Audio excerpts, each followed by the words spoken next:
Hi everybody, I'm George. And I'm Bob. We're the Shipping Goblins from Beetle and Grips. Today, we're going to talk about the amazing Map Vault Collection. And with the Map Vault Collection, you get a bunch of gorgeous two-sided maps, all scaled for standard minis. Yeah, get yours now for the Map Vault Collection from Beetle and Grim, and all the players at your table will be revved up and hyper because the only thing they'll be able to say is... Yeah, go ahead and do it. Zoinks! Yeah, do it again. Zoinks!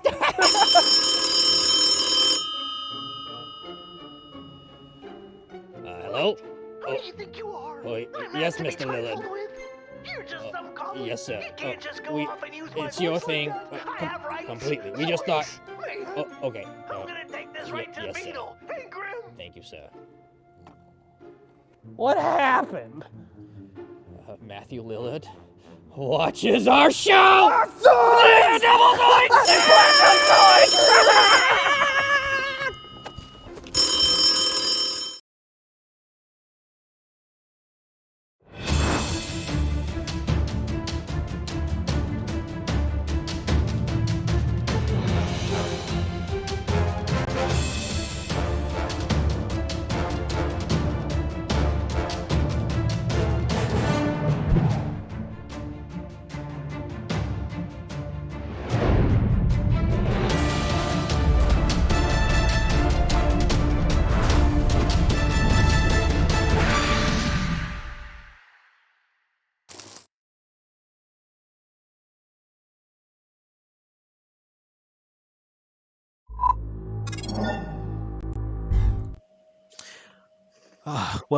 Welcome.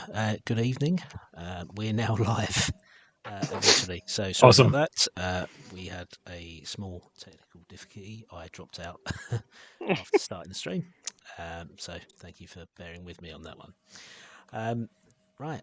So I'm now nice and settled. Obviously, nerves are settled. Not nervous at all because we've had the cock up already at the beginning, and everything's going to go fine. So thank you for joining us this evening. And indeed, welcome to what is now a brand new show on the Badgers channel. It is Friday night. I am Steve, your DM, or GM, I should say, for this evening. So that can only mean one thing. We are playing a sci-fi based RPG. If it wasn't obvious from the OBS screens and the backgrounds, I will confirm it. We are playing a sci-fi based RPG, and we are in fact playing Starfinder.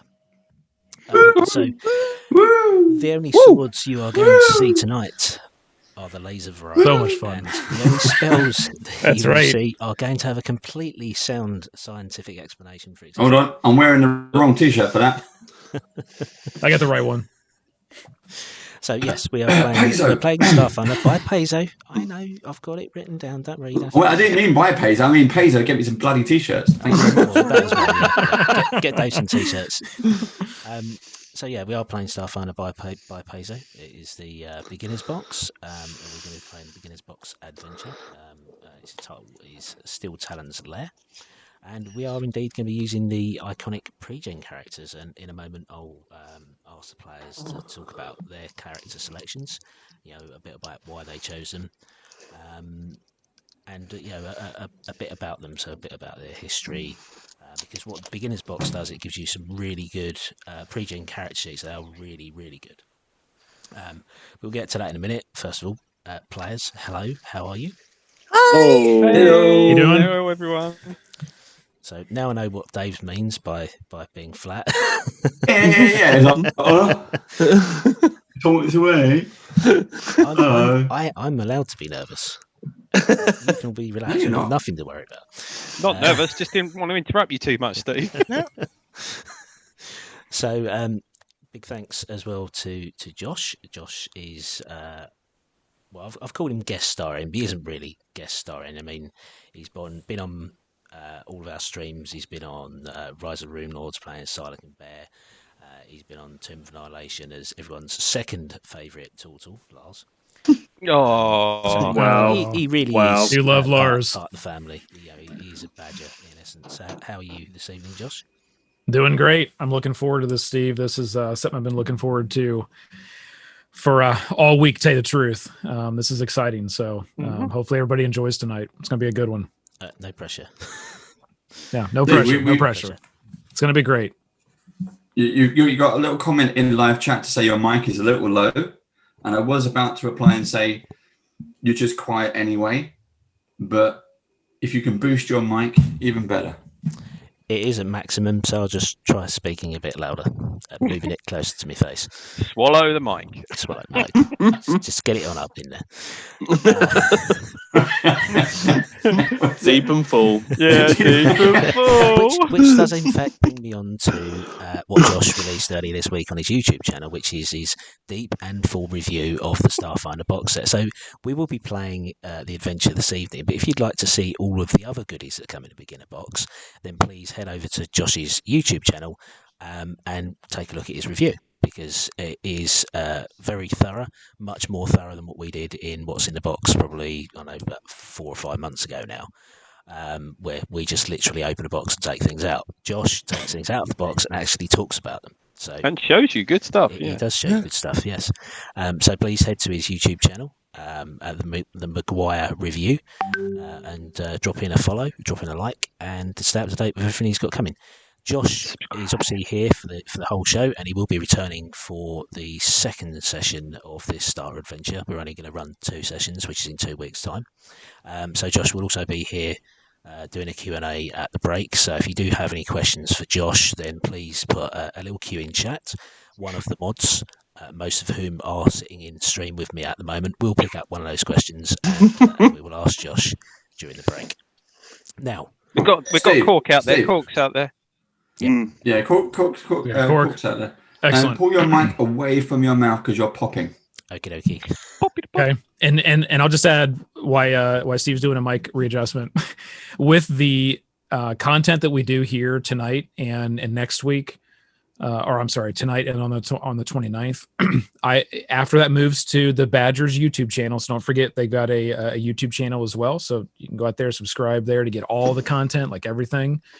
I will link these videos directly to the starter box video set. So all that content's kind of in one spot. If you watch the unboxing, you can get right to the play as well. So that'd be good. Very nice cool. one, Josh. Thank you, Josh. Okay. So yeah, we'll drop a Q in chat, and one of our mods will pick up the question, and we will pass it on to Josh, and you get a shout out during the stream as well. Big thank you, as always, with all of our shows to Beadle and Grimm's, and they have confirmed that they are the sponsors of our channel. So they were previously sponsoring the Rise of Rune Lords stream that we have on a Thursday evening. They are now sponsors for the entire channel, so thank you very much for that. Thank you for their continued support. It's very much appreciated. And it allows us to bring you more things. So on Monday, we have yet another show coming. So this is our inaugural painting session. This is our Great British Brush-Off. And this is going to be an epic throwdown between the 3 DMs that we have in Badgers. That's myself, Dave and Joe, where we are going to be painting WizKids miniatures. So Josh will be joining us on Monday as well for that show. We are going to be taught how to paint by V Muse. And we will all be painting the same miniatures. So we're all going to be painting the Pathfinder Battles Deep Cut from WizKids, and we'll be painting the Goblins. So if you have those minis and you want to paint along with us, then please join us. It's going to run for about 2 hours. At the end of the 2 hours, there will be some judgment, and somebody will be taking the Walk of Shame, coming in third place.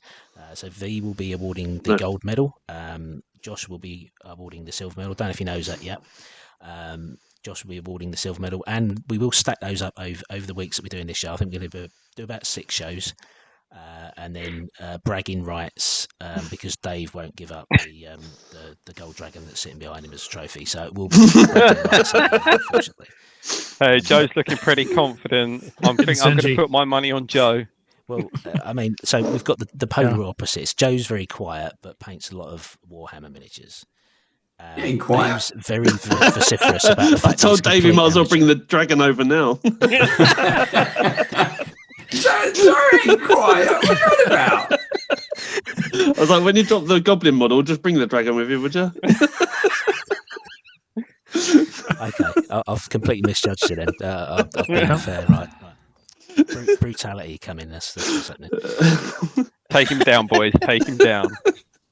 So yeah, coming on Monday is our painting show, 9 p.m. UK, same as all of our other streams. Obviously, we've got Rise of Rune Lords every Thursday at 9 p.m. UK, and we have Tomb of Annihilation on the alternate Friday. So next week will be Tomb of Annihilation, where we will be descending to the second level of the eponymous tomb. So yeah, training wheels are off now, and believe me, we all have another character rolled up. Just in case. We are waiting for somebody to go down any week now. Yeah, second level. Tune in next week.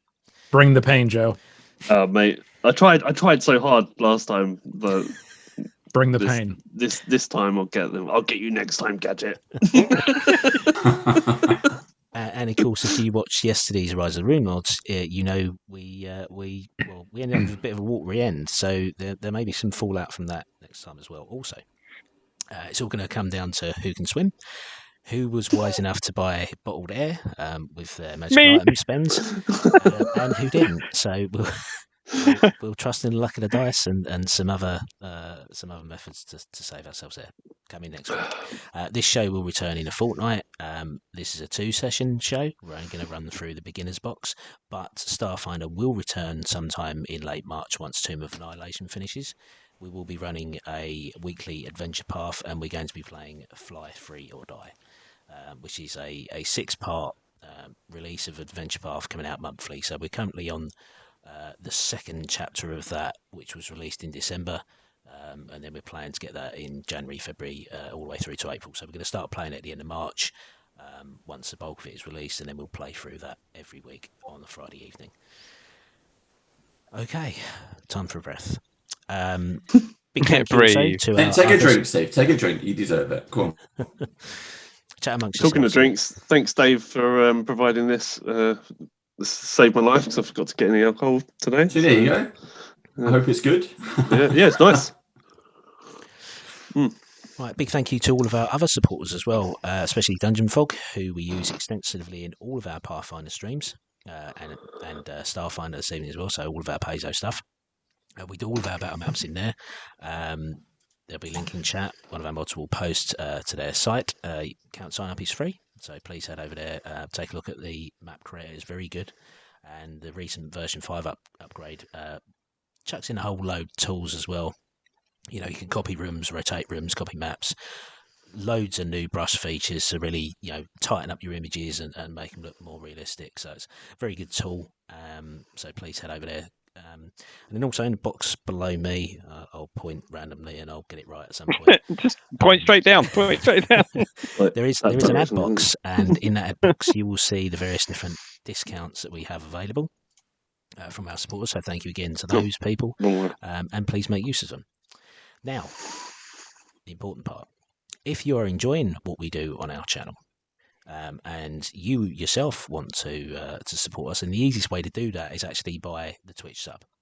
Now, I didn't know this, but you can link your Amazon Prime account if you have one, and that makes you eligible for 1 Twitch Prime sub per month. Absolutely free. It doesn't cost you a penny, but you can apply that Twitch sub Prime to the channel of your choice, and that small bunch does make a difference. It will keep us in pizza, or at the moment Dave in pizza, because we're not allowed to mix in the same household.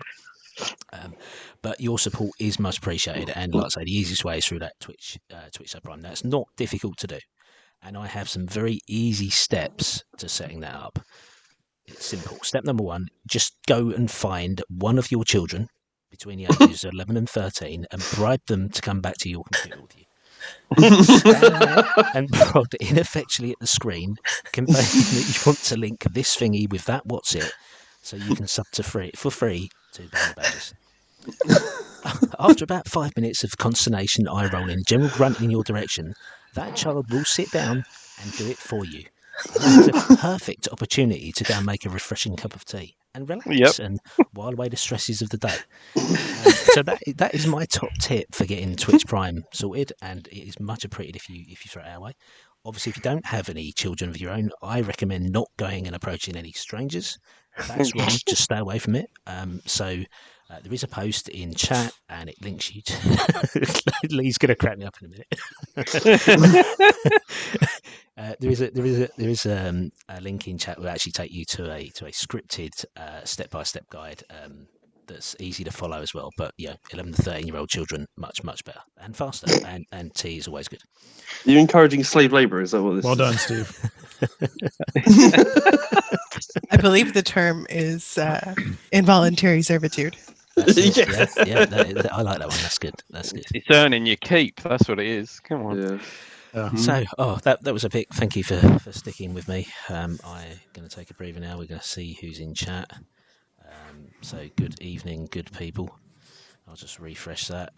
So we got Sean TW, our resident artist. Hello, Sean. Hope you're doing good. On Sean. And Gallant Hey, Goblins, Sean. thank you for joining us. Good to see you again, Theo. You obviously played with us last night. Yeah, Theo. And, Yeah, thanks for betraying us. Yeah, nice one. We forgive you. We still love you, Theo. Don't worry. You're still talking about it. Dear me. God, get over it. It's 24 hours ago. No. No, it's Oh, it you've stings. cut us to the bone. You've cut us to the bone. Right here. Got you in the films. Got you in the films. That's it. Yeah. So good evening, Ashmail. Thank you for joining us. Anonymouse75. Yeah, welcome back. I think you're in Australia, if I remember correctly. Another TV viewer. Bibby Thumps or Bible Thumps, I think is often mispronounced as. Welcome, Chav Hunter. Good to see you again. Bit of a different stream. You're normally in for our fantasy streams. Hopefully you'll enjoy this evening. Frostbitten Gnome. Don't think we've seen you before, so welcome. That's a great user. Hi, Frost. I like that one. Mm. F to Payer. Welcome back.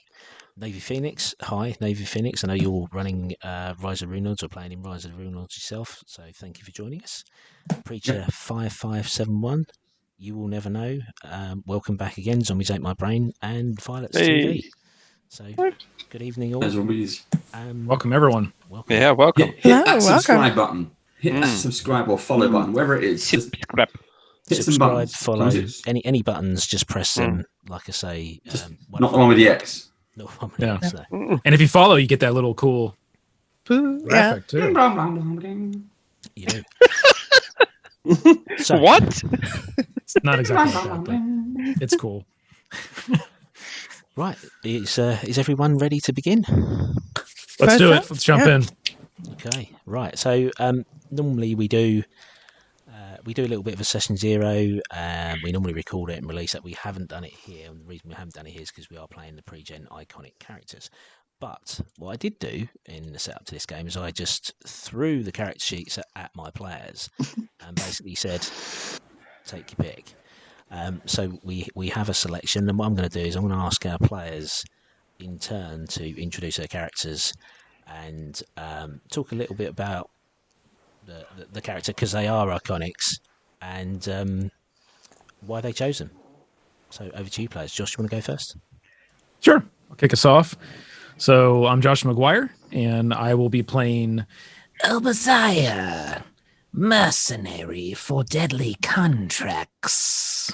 So Obadiah is a Vesk in Starfighter, and a Vesk is a large reptilian humanoid, or a reptile humanoid, reptilian. She is a soldier.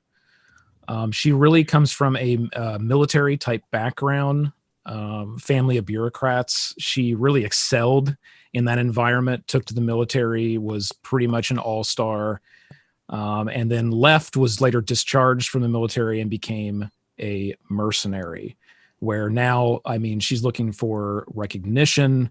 She has, her word is her bond, and she only takes the deadly, dangerous contracts, which she will complete no matter what. So that's a little background on Obadiah. As being a soldier, she is going to be more of a melee fighter within the group, a little bit more of a tank for the group. She, has greenish type skin with some flares of yellow, purple and blue, a little bit here and there, wearing a very broad metallic set of armor and carrying a melee axe type weapon, which is called a doshka or a doshko. And she'll also have a pulse rifle that is magnetized to the back of her armor, and some shot grenades that are hooked into kind of the spine of her armor, as well as around her belt. So that's a little bit about Obadiah, the character that I'll be playing. She looks cool. We can see her in the Twitch stream. Josh. She looks okay. Awesome. Yeah. Nice. Yeah, nice one. A good description. It was a very good description, actually. Thank you for that. She's a badass, to say the least. Okay, Dave, do you want to talk us through your selection? Yeah, I am going to be playing Queeg. Queeg is a Yosoki, that is how I pronounce that, which is a type of rat species, space rat. So think of Rocket Raccoon, but as a rat. This is who I'm thinking. Okay. Cuddly. So yeah, very, very, very, very cuddly. If you can move out the way a cigar, it's perfectly fine. So he's very poor. He grew up scavenging with him and his family, but witnessed a bounty hunter do a capture and thought, that's the life I want. Going for the stars, making some money, taking the bad people down. So he became a bounty hunter. He left his home world and went around meeting people. He's a really, really nice guy for a rat. If you want a rat for a friend, this is the rat that you want. He's personable. He's very outgoing. He loves his friends. So he will always protect you. However, he does like to smoke. So if you've ever seen StarCraft, as one of the officers, he always has like a half-done cigar. And even when the visor's down, just in the helmet, and then he kind of moves it from side to side. Nice. This is what he's got. Now, he is armed with grenades. That's pretty much all he needs. But for when things get really kind of dicey, he has his flamethrower. Now, flamethrower, again, in my mind, it has that kind of little jet of permanent flame. And every now and then, he just uses that to light the cigar. This is a never-ending cigar. He's always got it. So we'll see how he handles things. This might change in my mind.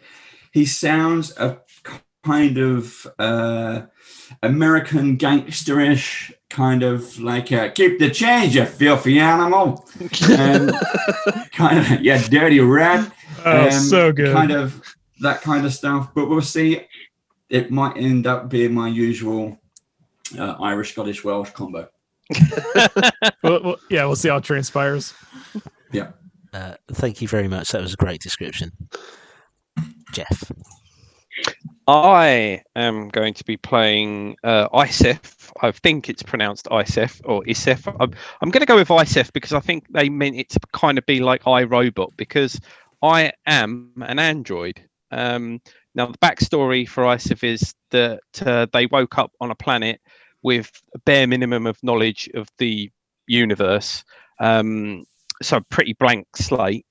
Got some jobs learning to fly rock hoppers and mining tugs, having to refer back to this. Look, I did old school, printed it out.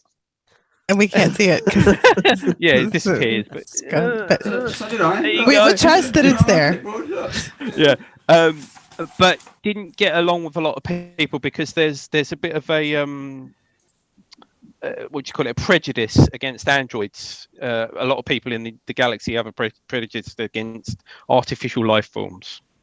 So they left that job and then went on a sort of loner type mission for a while, and then became an operative. And the best thing I can probably describe an operative as is a little bit like a rogue, if you were thinking of like a fantasy genre, because I'm going to be using stealth, going to be tricking my foes. I've got a lot of skills and stuff like that. Now, the really interesting thing, the thing that drew me to this character was the fact that it was an android, and it's in all my time playing RPGs, I've always played either humanoids or monstrous type characters, but never something that wasn't living. So I thought that could be interesting.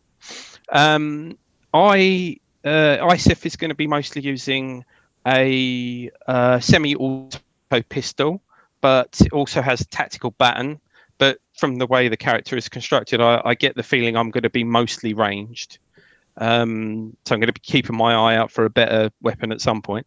Because I'm an android, I have really good things. Like, for example, I don't need to breathe, which is cool.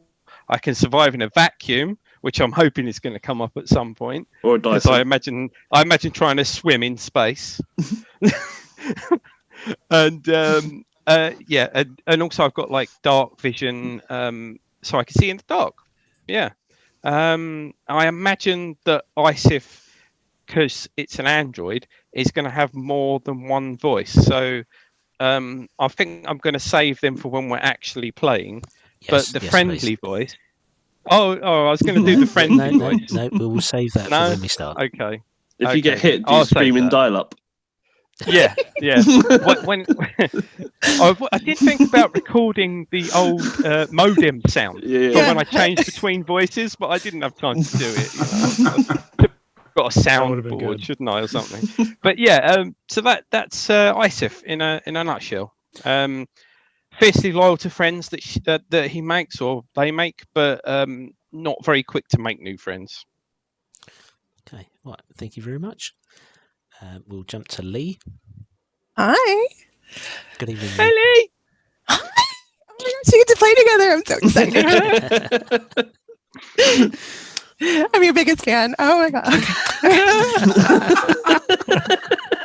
Okay, I can do this. Okay. All right.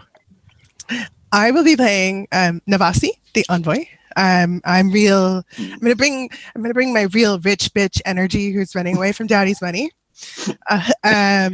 Because like you could have like a pile of money and like no real material problems, or you can be a space pirate. So space pirate sounds like a lot more fun. But I do kind of like having money. Everyone likes money, right? Being a pirate's not really working out for me right now, so I'm kind of like exploring my options and seeing what I can do. Because like I'm really good with like being a rogue and a scoundrel, but I'm not so good on like bullying innocent people. That's just not. It's not me. It's not a me thing.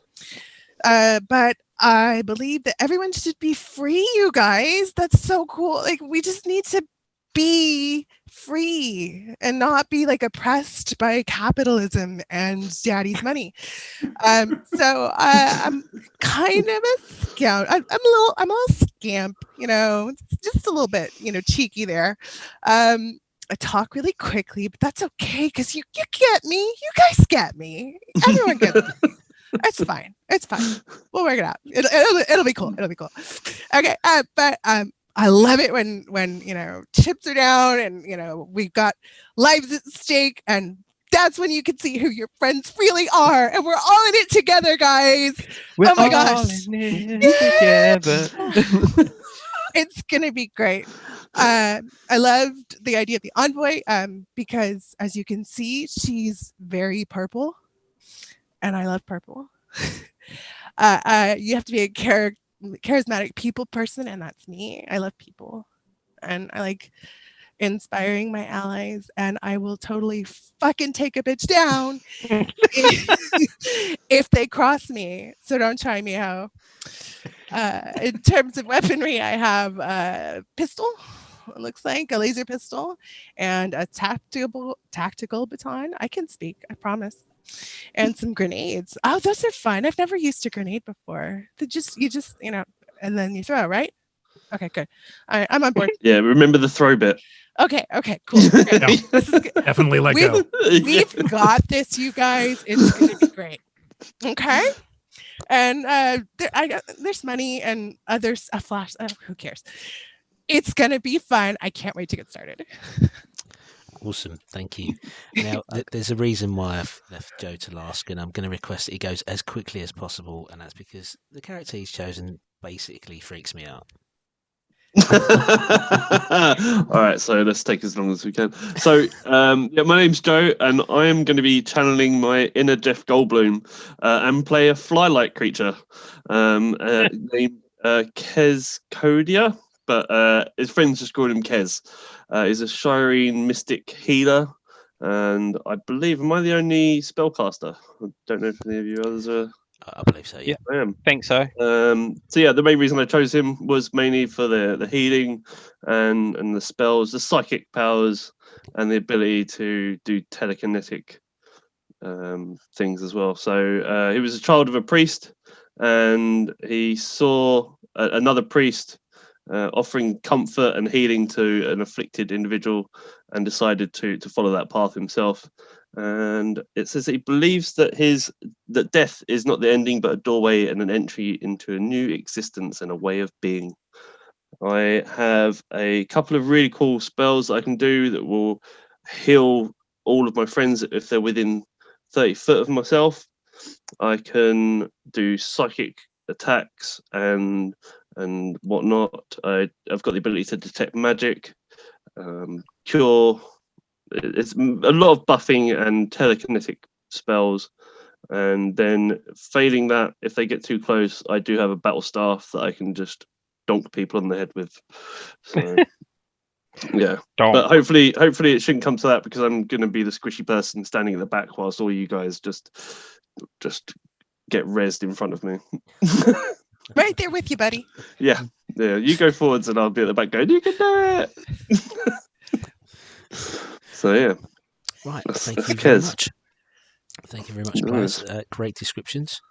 So we'll get straight into it. And like I say, we are playing the starter adventure from the beginner's box, still Talon's Lair. So let's get started. Absalom Station. It's the heart of the Pact Worlds and hub for culture, commerce, and government for the entire solar system. Home to over 2 million souls, the station's origins are shrouded in mystery. Who built it and why? Well, we're not entirely sure. All that we do know is that following an event known as the Gap, Absalom now orbits this solar system star in a track formerly occupied by the planet Galarian, the coveted third rock from the sun. This station's impressive form, which is a six-pointed star roughly 5 miles across, is comprised of the massive transparent dome commonly referred to as the Eye. Below lie hundreds of sub-levels known as the Spike, and the protruding radial spaceports, docking and engineering services are housed within the arms. Outside of the station is the fleet known as the Armada. Now, the Eye represents all that is affluent and exclusive about Absalom. It's the face that it presents to the Pact Worlds and the system at large. It's home to the massive Jitembe Park, which is filled with lush greenery, fields and forests, and is attracted the rich and the elite. It's populated with civic and government buildings, corporate headquarters, and, of course, the most exclusive businesses. It's also home to the Arcana Miriam, which is where the best technomancers in the system come to train. It houses the Bastion, which is the fortress of the Stewards. These are elite warrior diplomats who are tasked with maintaining the Pact governance. And of course, it houses the Plenera, which is the capital building of the Pact Worlds and home to the Pact Council. Now, life in the Spike, however, is a little harsher. Here, the poorer denizens of Absalom, they eke out an existence sandwiched between the vast machinery that provides life support and power to the rest of the station. Monsters of all sorts hunt within the Spike, from simple local criminal gangs to strange alien creatures that have arrived at the station mysteriously over the years. The dangers of living in a Spike are very real. Even worse are the unexplored ghost levels that inhabit the lowest portions of the Spike. Lately, however, a far greater danger has come to threaten the people of Downside, as the locals call the Spike. A few weeks ago, valuable junk had started vanishing from the recycling yards in the Botscrap Neighbourhood. Everything from technological components to scrap robots has gone missing. Local residents' livelihoods are at stake, but even worse, there are reports that some people have been killed. Someone or something has made Downside their hunting ground. Although no one has seen the killer directly, a long metallic shard was found in one of the bodies, prompting all of the locals to dub the unseen killer Steel Talon. Now, with the policy of allowing only affluent citizens to house and operate from Absalom, and now facing accusation of degrading services, poor maintenance, and a general indifference to the population of the Spike, the leader of the station, Primex Kumara Melacruz, is under extreme political pressure. With this latest spate of thefts and murders in Downside, faith in the leadership is at an all-time low. Kumara's political opponents are circling like sharks in the water, waiting for one final fatal mistake. Desperate for a solution, the Primex has put out a call for volunteers. A reward of 1,000 credits to the group that puts an end to this mysterious creature. Local law enforcement officers have been handling the many volunteers stepping forward from within the ranks of Downside residents. They are responsible for assembling teams, assigning quadrants to investigate, and managing the various data flows coming from across the station that should allow them to pinpoint the killer's location. You hail from Downside yourself, and you've seen firsthand the impact the thefts and murders has had on the local community. Preferring action to waiting for a solution, you have gathered your gear and stand proudly towards the front of the queue of volunteers. As you receive your chit, you look around at your group, an impressive team you feel full of confidence. As, map in hand, you head towards your assigned quadrant, deep in the lowest levels of the Spike. A ghost level, no less. One of the unmapped quadrants.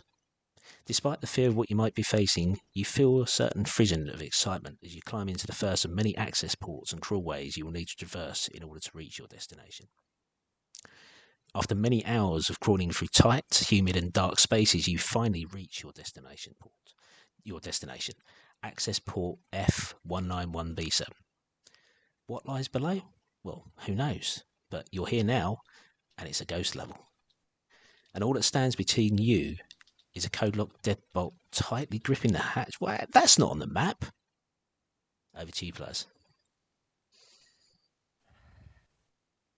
So before we jump in, Steve, is there anything more we know about this metal shard? Is it just straight up a piece of shrapnel, or is it machined, or is there anything we know about it?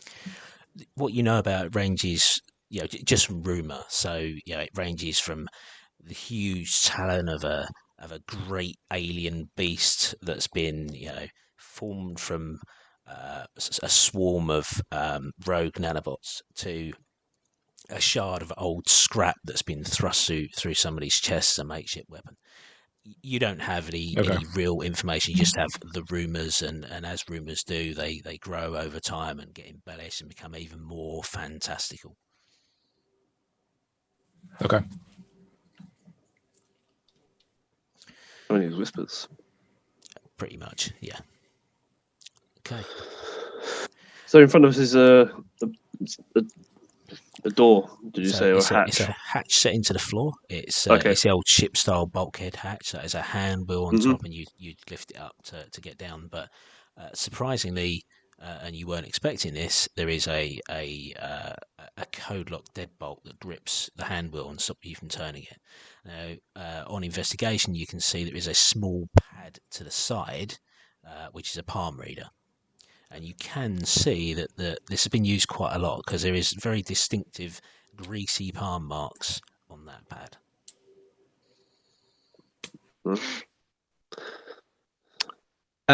Steve, can I use my science skill to learn anything extra about the pad?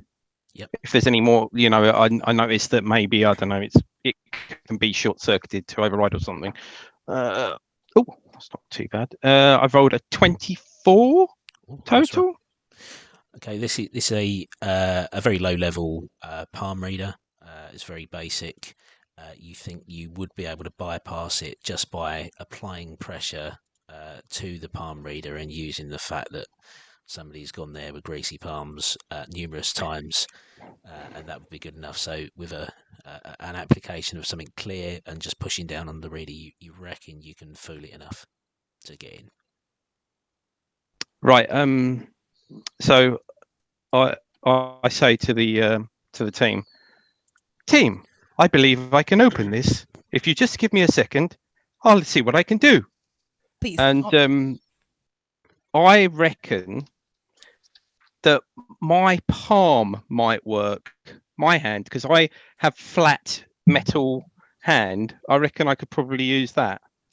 So, do you want me to make another science roll to see if it would work? Yes, please. Oh, that's not too bad either. 22 total. Okay, Hot bloody high rolls already.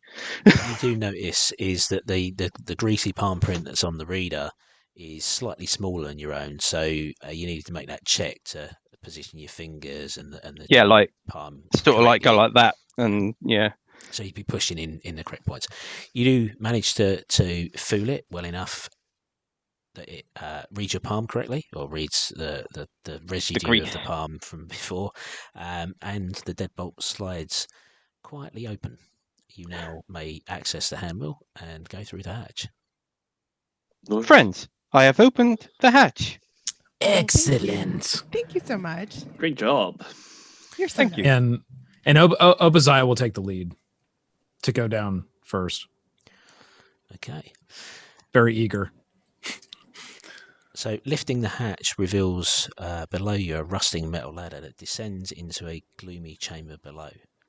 The only light sources are flickering emergency lights that buzz and hiss in a somewhat alarming fashion.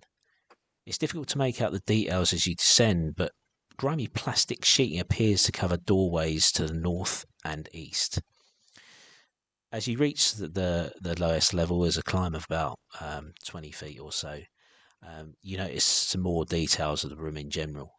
There's some empty weapon racks which lean against the north and east wall, and you can also see a couple of discarded laser pistols abandoned next to an upturned table. A dummy of sorts lies to the floor to the south, which is pockmarked with burns, and it appears that somebody's been using this area for target practice. A gang sign is also spray painted on the floor in the centre of the room. Its fading neon paint is providing an unwelcome, sickly green light source that adds to your general sense of unease that you have while stood in this room. Can we know what gang that's regarding, or is it too faded to see? It's not too faded to see. To make a society check. Society check or culture check? Culture. Culture 15. You don't recognise it, no. And it's D20, right? Yes, it is. Mm-hmm. Okay.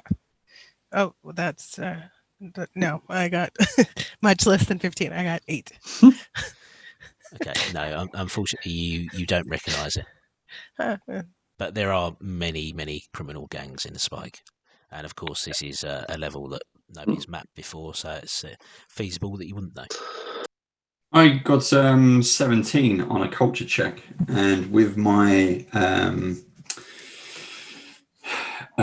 being a bounty hunter, I don't know if that actually helps. It's supposed to give me kind of insights as such, but I cannot find the skill. Was it a 17 in total, or do you roll a 17? 17 in total. Okay, no, that's still going to not be good enough. Yeah. Even with the circumstance bonus from your background. Yeah. Yeah. Steve, are there any cameras on the walls in this room? There are not. No. Are there any computer terminals? No. No. This is a very derelict seeming area. I say the only lighting is coming from the flickering emergency lights, and there are 2 dirty plastic sheets hanging over the doorways to the north and the east. I see them. Yeah. Okay. And then, sorry, go ahead. Sorry, I was just going to say, ISIF is going to move over to the laser pistols and see if there's anything about them. Like, do they look like they were dropped in a hurry and someone ran or anything like that? They don't appear to have been dropped in a hurry, but they don't appear to be your bog standard laser pistol. They appear to have been butchered or doctored. You can see that they're bastardized from a number of parts. There are wires coming out of ports that shouldn't be open. No one in their safe and right mind would use a laser pistol with the battery port open, for example. Somebody's tried to jury rig in a larger battery pack and obviously tried to increase the capacity or the range of the item. So somebody's definitely frigged around with these beyond what they were originally designed to do. Can I do a technology check and see if they actually still work? Yep. Without actually firing them, if you know what I mean. So actually check them out and say, well, in theory, this should work, sort of thing. Okay, so what we're going to do is while you're doing that, we're going to jump to the map view, please. And Dave, could you put ISF on up near the laser pistol? And then Just say the one that's behind the table. Yeah. And then if you can get everybody else on the map for me as well, please. So players, if you can let Dave know where you are. Everyone is on the map, if you can't already see that. I can't, no. The still tokens are concealed. They're not concealed on my view. It says unconcealed. I can see him. I can see us all. Okay, yeah, thank you. Right, so I rolled a 12 on the dice plus 7 for my technology skill, so it's 19.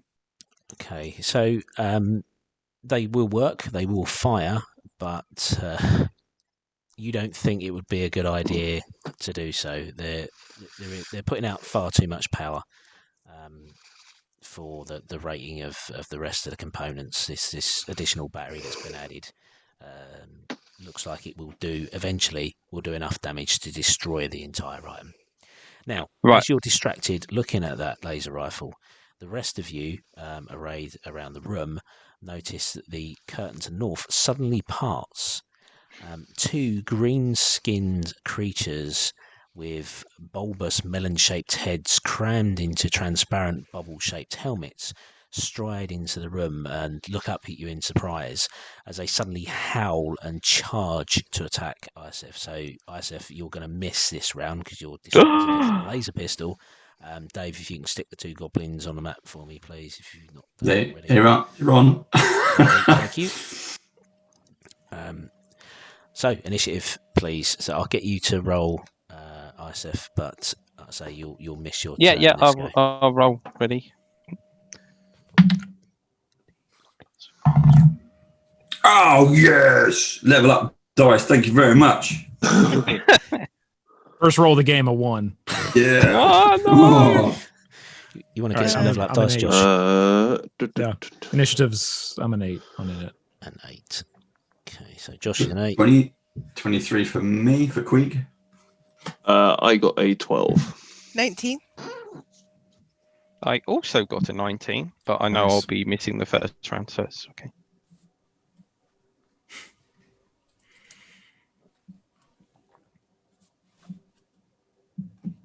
Okay, first up, Queeg. Okay, so I see these two, what are they, kind of space goblins? They are space goblins, they are exactly that, yeah. Space goblins. Okay, space goblins coming into the room. I really, really do not like space goblins. So I am 5, 10, 15, 20, 25, 30. I am going to pull off my grenade belt. I'm going to pull both pins and I'm going to chuck them at the space goblins. Okay. Right. You do exactly that. Roll to hit for me then, please. So grenades only require to hit an armor class 10, so it doesn't matter what the goblin's armor class is. You only need to hit a 10 with your roll. That's 20 again. 23. Well, that's definitely more than 10. So I get to make a reflex saving throw, I believe. What's the DC on the grenades? 1d6. No, there's a difficulty check. It should be a reflex saving throw. Oh, sorry. Yeah, reflex is 12.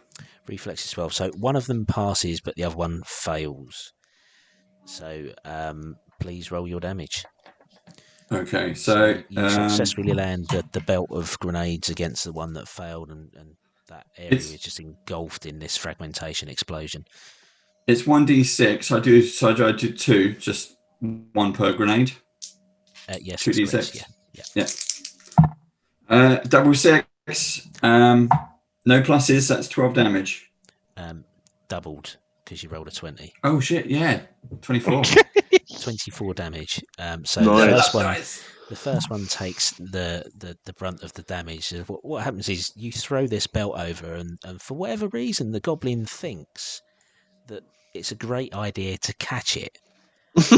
And he basically just gets blown to smithereens, and there is now parts of goblin all over the curtain and the surrounding walls. Yeah, it's an evisceration. Keep the change, you filthy animal. Yeah. I can't hear you quietly. It's got my ears are ringing. The second one obviously bore less of the brunt of the damage because his compadre decided to catch it and shield him somewhat. But even so, he is blown in half as well. So, yeah, thank you. They're down and out. Nice. Off.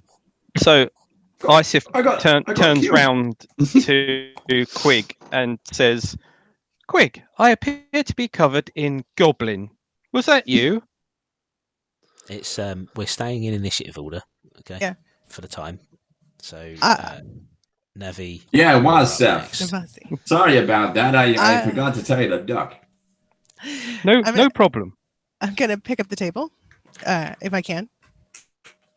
Yep. And then I'm going to try and pin the other goblin to the floor or the wall with the table, so he can't leave. They're both down. They're both out. Are they dead? They're dead. They are very dead. So okay, then I'm not going to do that. Okay. One's extremely dead and the other's very dead. Okay. Then I'm so dead. The dead is gone inside him with the deadness. Okay. Then I will go ahead and check the bodies to see if I can find any sort of. Is there anything left? If there's anything left. The body, and then the bits. Picking up the bits again. Yes, they're going through the bits. That's what we do. To see if there's any sort of indication of affiliation or who they were or anything like that, identification. Okay, so you move over to the bodies and you begin searching through. So that will take a bit longer than a combat rounds action. So I'm going to jump on to the next person in sequence. That would be Isef, but you're still out of it for the moment. Next up is me. So entering the room from the eastern corridor are another two goblins.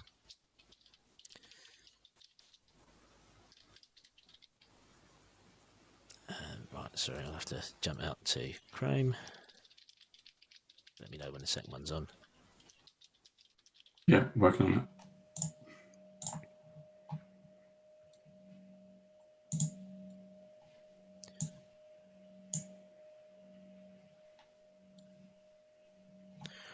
Okay, so one of the goblins from that eastern side is going to move to Queeg and attack with the tactical baton,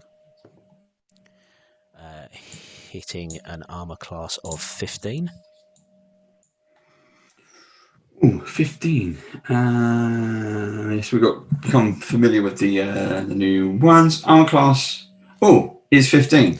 Okay, so that he manages to find just a bit of a seam in your ceremonial armor, sneaking the tactical baton through, but doesn't do much damage. Only 1 point of damage. Gets a glancing blow off as you're reveling in the fact that you've blown two goblins to Kingdom Come. The other goblin is going to head off towards Obaziah, who's just to the left of you on my screen. And also, brandishing a tactical baton, he's going to take a swing at you. That is only armor class 13, which I believe is a miss. Josh. Yes. Okay, so yeah, he strides across the room and suddenly realises his mistake. That he's trying to face off against this gigantic lizard creature. Puts him off his swing and he misses wildly. Now, Lee, Navi, as you are distracted searching the goblins, you fail to spot another one coming from the north, and he steps through the curtain and takes a swing at your former as you are distracted. That is a 14 armor class. My armor class is somewhere on here. 13. 13. So he manages to clonk you around the back of the head again, showing up their weakness in the strength table. Ow. Only doing 1 point of damage. So Ow. even though you're distracted, looking down at the remains of the previous two, he doesn't get that good a hitting. That's there go over. So Keskadai, you're up next. Rude. Yeah, so seeing these goblins sort of running into the room, I am going to fire a psychic, what is it called, telekinetic projectile at the most northerly goblin. And yeah, so he just puts his hands together and mumbles a couple of little words into his hands, and then sort of psychic energy darts out. Okay. And I am trying to roll a dice. 15 on the dice, and has it got any pluses to it?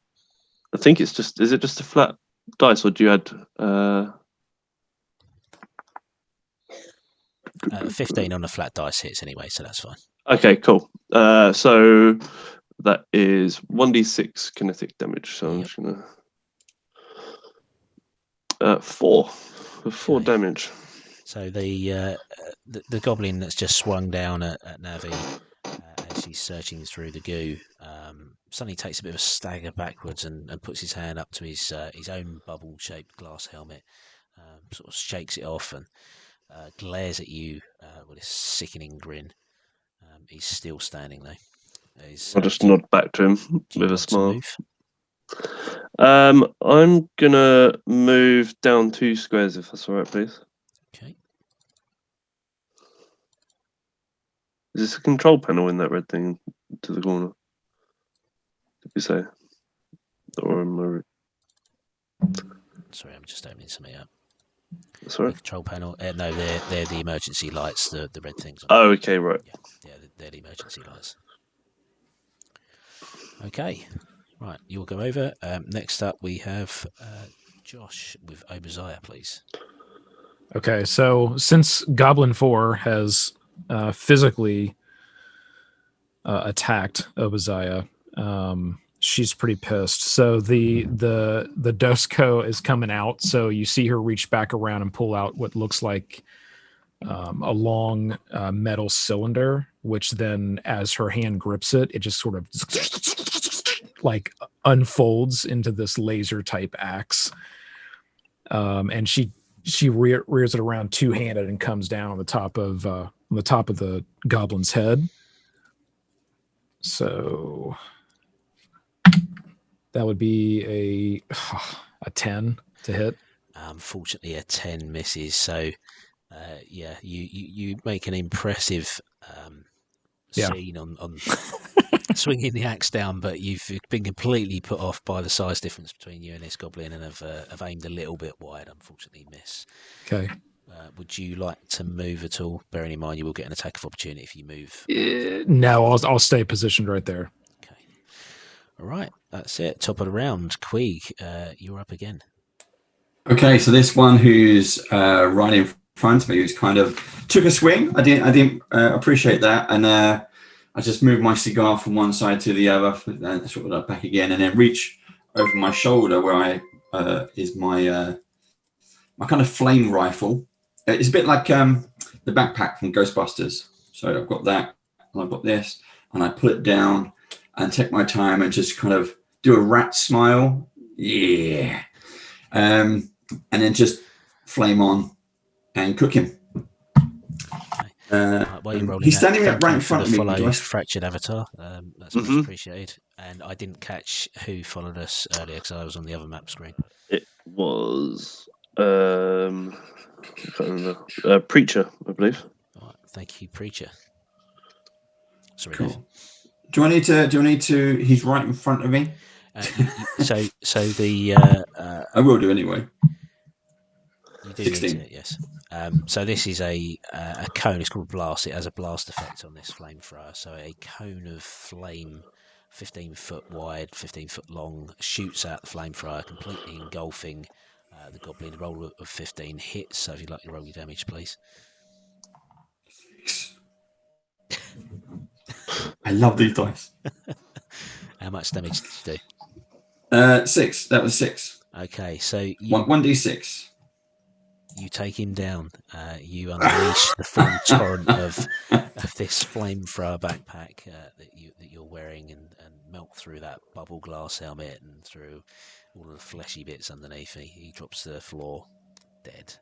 Another one down. You are rocking it this evening. So that's 3 kills to you. Oh, I like that. Woohoo! The only good goblin is a dead space goblin. I got another one. That's just, rack 'em up. Nobody dies forever.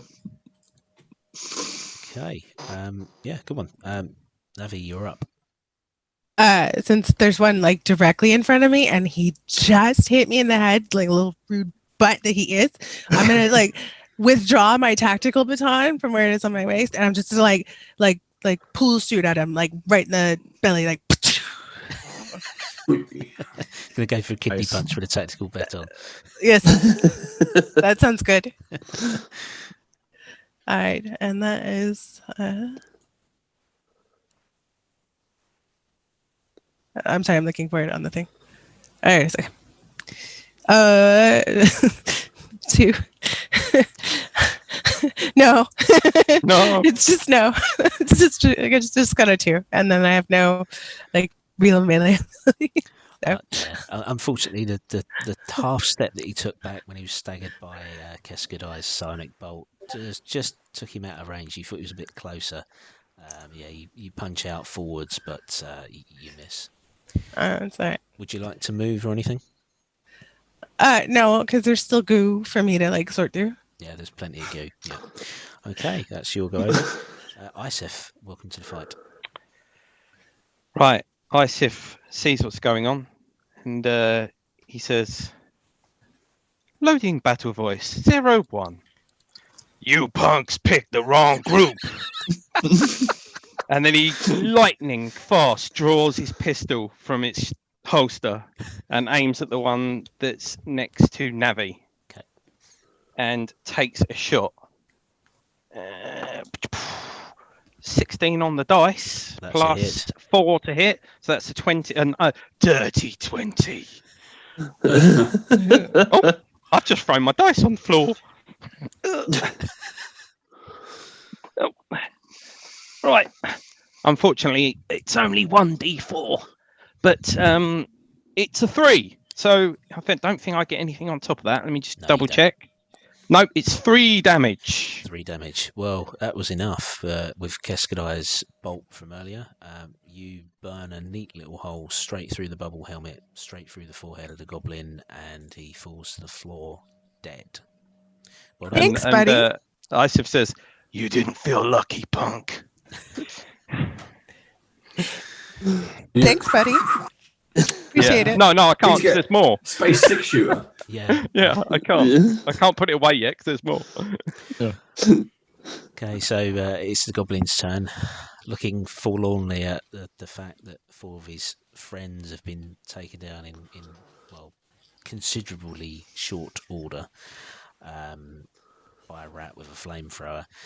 The goblin decides that the best course of action is to try and flee. He makes an attempted attack at Queeg because you've got your back to him, so he's going to try and take advantage of that, failing miserably, and in fact just throwing his tactical baton to the floor almost in anger as he then turns and flees towards the north. So he actually leaves your area of threat, Obadiah, so you will get an attack opportunity. Queeg, he also does leave your area of threat, but I'm going to rule because he was using your flamethrower in the other direction. It's a little bit flat-footed, so I'm going to pass on you. Which way is he going to do? He's going to the north, and his speed is 35. So, Obadiah, if you'd like to roll your attack of opportunity, please. Okay. All right, that's better. Go on, Obi. 22. That is a hit. Okay, and then... I feel he's not going to make it. He's going to be dead before he gets to those curtains. It could be curtains before the curtains. Oh, I was holding off making a crappy joke, Steve. Thanks for that. Yeah, that's 11 points of damage. Yeah. So the honour falls to you for the last kill, if not the most kills. How do you want to do it? Yeah, so as that goblin starts to run away, Obadiah swings the Doska back around. Not so fast, and just like almost uppercuts with that laser axe and just slices him right in half. Nice. You do exactly that, and the goblin takes one shuddering step forward before two parts fall lifeless to the floor. Well done. You Awesome. managed to get through your first fight really quickly. Hey, well done. Thank you to Queeg's quick thinking and the tactical grenade. I just had grenades. Those grenades were the way to go. That was a fortunate combination of I'm just going to go all in power attack and rolling that 20. That was awesome. That was amazing. Yeah, it was. So hopefully Clip It Corkers clipped that moment because that very often. Yeah, something like chucking in an entire belt full of grenades to really kick off the campaign. That was a stylish way to start. That was good. Yeah. So, Awesome. congratulations. You have defeated this room of space goblins. What do you want to do? There are two ways out. There's an exit to the north and an exit to the east. Now, to the east, you can hear what sounds like some sort of machinery. You get the odd spark of electricity, and you can see this sort of green glow from coming from down that corridor as well. To the north, you can't really hear anything, but that is certainly 3 goblins come that way. And there's the room search. The room is fairly bare. Like I say, the weapon racks are in the northeast corner are empty. There are 2 laser pistols that have been bastardized and cannibalized with these additional parts and battery packs. And goblin goo in pretty much a third of the room. So pick where you want to search. Well, I guess I'm gonna go this way because that's where the machinery is. John Wayne. Yeah, dirty rat. Do I find anything in the goblin bits? No, you don't. No, that's okay. So Isif's going to pick up the two pistols and put them in his backpack. Then he's going to reload friendly voice 002. Friends, I don't think we should use these pistols. They appear to be rigged for extra energy output, and I do not rate it as safe. I will keep them in my backpack. They may come in handy for trading at a later date. Good idea. Appreciate you. So specifically, you believe if you overload these on a misfire, so a roll of a natural 1, these would actually turn into effectively a fragmentation grenade. Oh, that's going to come in handy. I've got to know it. Okay. You reckon that you could cause that to occur on command, but you would have to try and hack it somehow. So you'd need to make a successful technology check. Yeah, Ooh, cool. I can play with something like that. So can I. Okay, so 2 ways out the room, north or east. I believe we should go towards the machinery. And is Quig already? Are you already headed towards? I'm heading towards the curtains and. Okay, so I'll follow right behind lights. you. Obasiah will follow right behind Quig towards that area. Glowing lights do always seem to interest me for some strange reason. Like a I believe you are correct. We should go this way. Go east. You go east. And how loud is this? Like, how loud are the sounds? Is it like really loud where we feel like we're pretty close, or is it something that's like distant?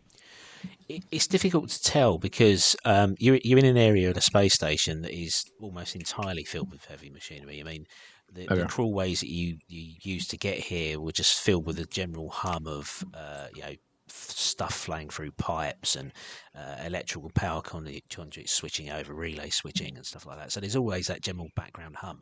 A lot of it is deadened here because of the thickness of the bulkhead walls. So it could be something that's really close behind a very thick bulkhead wall, or conversely, it could be something far away. But you're feeling that thrum, that sort of noise Okay. coming down the east corridor. Okay. Is fair it enough. is it loud enough to cover our noise? If that No, makes sense. No, absolutely no. No? It's not loud enough to cover 2 fragmentation grenades. No, and not the same that. tactical belt going off. No, I meant us going down the corridor. But yeah, good point. It may cover the sound of you walking down the corridor, but certainly not what happened 2 minutes ago. Yeah. Okay, can we have a marching order? Obazira, I assume you're out in front. Is that correct? Yeah, I'll go. Yes. Yeah. Okay. Right. You pull the plastic sheeting aside, and it reveals a corridor around about 60 feet long.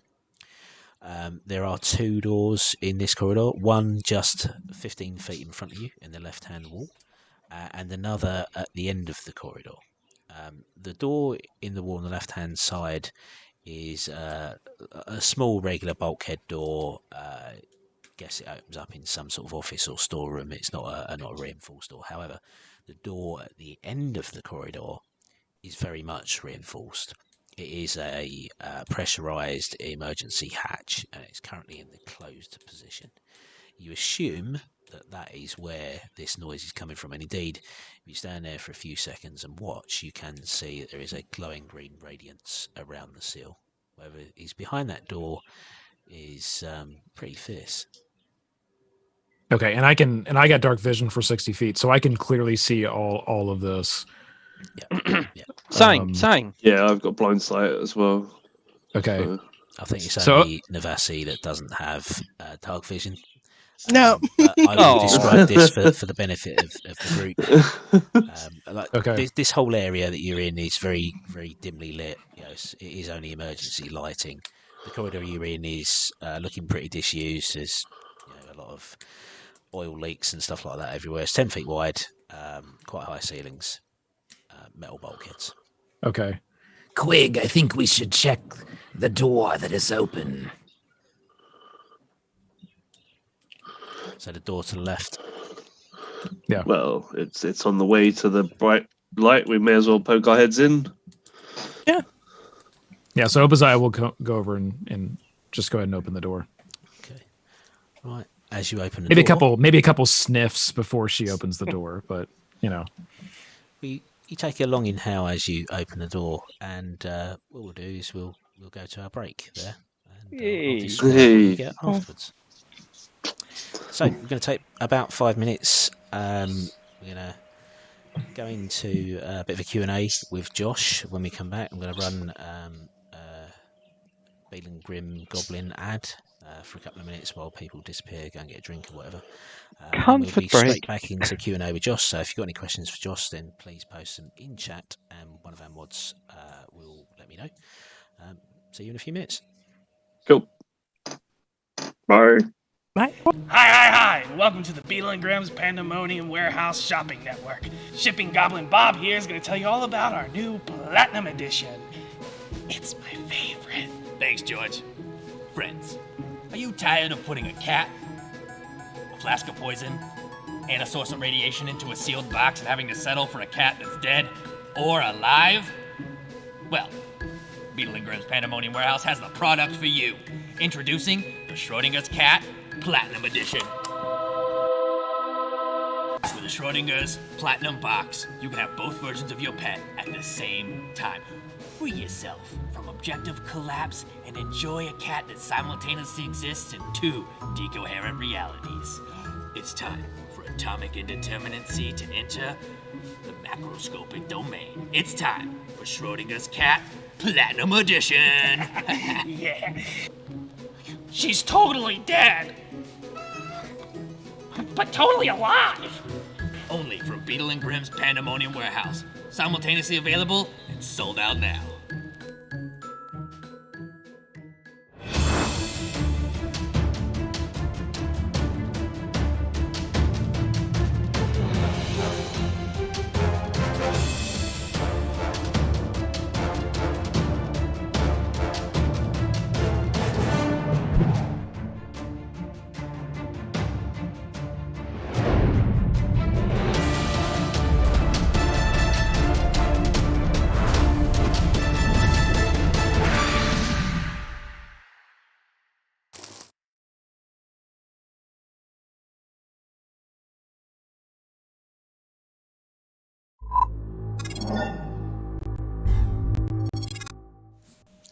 Hello, welcome back. We're without a guest at the moment, so we'll give him a couple more minutes.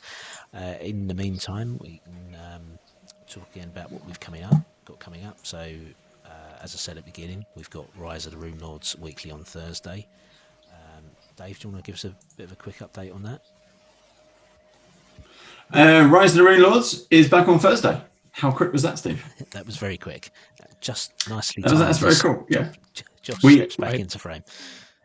Yeah, we had a fantastic episode last night with Theo from Gang Goblin and Neurological joined us. So we had 7 players in total, and we ended on a huge cliffhanger as literally a tidal wave just swept everybody away. We'll find out what happens next Thursday. Yeah. Okay. And our WhatsApp group has been abuzz with who we think is going to survive and not. So yeah, the internal commotion was brilliant. And then sort of as soon as we went off air, Sharon was like, "Ah!" It's like, you should have done that on stream. But yeah, it was really good. It was good. Okay, Josh, welcome back again. Thank you for joining us. I love Oversize's voice. Oh, thank you. Now, as I say, you've played on quite a few of our streams now, and I think you've been a repeating guest as well. But this is a new show, so we might have some new people watching. So, the question I've got is, can you tell us how you got started with the MCGUIRE review in the first place? Yeah, I mean, it's kind of one of these things where, I was going to, board gaming conventions, and I really started to get into board games and play a lot. And it was just, I did a lot of solo gaming as well. I didn't have a lot of, friends or a friend group that was really at the time kind of into board games. So I was doing a lot of solo stuff myself, and I'm down in the basement and I'm playing these games and at the same time, I'm like, man, this is awesome. Like this, I've always been a gamer, but it was more video games, in the first kind of part of my life, and then started to transition into, I did board games and stuff when I was a kid, but started to really kind of transition into board games and thought, yeah, this is just an awesome hobby. Like I really got passion for this. It's an awesome hobby. Like what a great way to have stories and connections around the table. And, yeah, it's great for kids and everything. Just keeps you sharp, right? Because you're always doing strategy or something that you're thinking about. So I thought, why not just turn on a camera, right? And talk about these games and tell people about like really good games. And I've gotten a little bit of flack, in comments over the years for this, but I generally do videos on games that I think are really good and produce a really good experience around the table. I generally will not make a video that just is like, hey, let me tell you about a game that sucks. If I'm gonna put my time into it and I'm gonna make a video and I'm gonna do something that I know that is gonna be a good experience for people and they should look into it, and whether it's adults or family, it doesn't really matter. That's the kind of stuff that I focus on. So that's how it really got started. It was really just around the passion of, I want to share this with as many people as I possibly can because I think it's awesome. Yeah, that's good. So, a couple of questions coming in. We're playing Starfinder box. We're playing the beginner's start adventure from that box. Now, you did a review earlier this week. The review, I think you released it on Wednesday. Is that correct? I think so. Yeah. Now, I've got it. I love it. Some really great stuff in there. What are some of the best bits that you liked about the beginner's box? So the things that I thought were really good, quite a few things actually. One, the fact that they include all the little standees, and I got Obaziah's standee here. I'm using it. It's kind of in front of me just for aesthetics, but I love the fact that they put these standees in there. You won't find these in a lot of other starter boxes. So to have these like standees put in there with such awesome artwork and everything, I think really adds to the gameplay atmosphere, right? When you're playing through everything. So I think that's one good thing. I think these little reference cards, which I also have in front of me, is and this is not planned. I just happen to have in front of me. These little reference cards are awesome because I think about from a board game perspective. I'd almost like to do a discussion sometime on this. These box sets that Paizo are making are almost like little board games if you think about it. You've got your miniatures, you got your dice, you got your reference sheets, you got a map that's included, you got everything there that it would be like if you were actually playing a board game. So I think that's what I really like about it is just the extra touches that they've put into that experience of being able to just to jump in and then start playing and you have everything right what you would need. And I love the dice too. I mean, it is kind of just a general set of dice that's included, but when you compare that general set of dice to other, things that have general sets of dice, they're actually really high quality dice that are included in the starter box. Yeah, they are. There's a few things. I was trying to find the image of the character sheet that I took earlier to put up on the screen, but that was one of the things I really liked was the character sheets. Yeah. Obviously, you guys are using them. Yeah, I mean, yeah, the pre-made character sheets are fantastic, right? These little booklets that you get, it's got everything included that you need. It's got your little story on the back. It's got all your, awesome artwork in the front. It's all in a little booklet. Did you write in those, Steve, or were they already pre-written? They're already pre-written. They're all set up. Yeah, they are really good, and it's got the character sheet double spread, and it's got the the page. Well, I love that. It's got page references to the heroes book. So if you don't understand something, just go and look it up straight away. It's really, really great box. Yeah, that's a great call out, Steve. Is everything that's in the starter kit, even your reference sheet, it's got the page, and that's it from a product design perspective. That's awesome. Like they put the page number that corresponds to where it is in the book, right on your reference sheet or on your actual starter booklet. So you can just go right to it and look up what it is. So there was a question we got, which was, what's the most memorable box opening video you've had? And I'll kind of add to that, what's the best thing you've ever found from a blind box? What's the best thing I've ever found in a blind box opening? Yeah, what's your favorite thing you've ever found from a... So you do a lot of... I found a dragon. Yeah. Yeah. Down. Let's see. The favorite thing that I found in a blind box. There was a the name is now I can't believe it. One of these guys. The name is not. I don't know why I'm. Oh yeah, Beholder. Beholder. Yeah, Beholder. So there was one of these in a set that was a couple years ago that I did that I really, really wanted, and I found one of those in a set, and it was just like an awesome pool. It was a super, super rare Beholder that was in one of these sets. The set's over there. I don't have the set offhand, but that would be one of them. And in that video that I did, it was was it it was the newer set. It was I think it was the Waterdeep set. The WizKids Waterdeep set that it came in, if I remember correctly, and that was a huge find. And that I did that one. I did a video on that one. That was just like a kind of moment, So and the videos that I do, I'll tell you, they're real. I mean, that's another thing I'll say about the channel. Like nothing I do is like scripted or really planned. Like I literally have the product.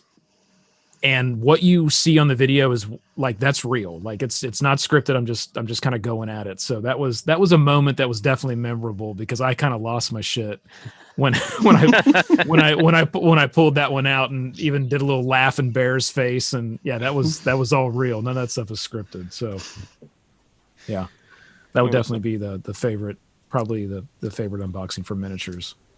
So that was a question about your favorite. I've got one in reverse. You've reviewed a lot of stuff, but obviously you can't review everything. Is there something that you've missed out on reviewing that you sort of regret and you'd love to go back and do in the future, maybe?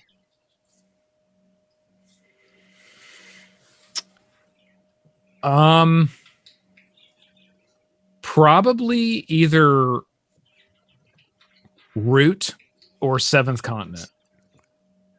So I have both of those titles I definitely both of those titles are very good games, but I never made, I would say, formal, full-blown videos on Root or Seventh Continent, and those are two that I definitely would want to go back and probably explore a little bit on video, because they're both really, really good titles, really good games. So, yeah, I'd say probably one of those.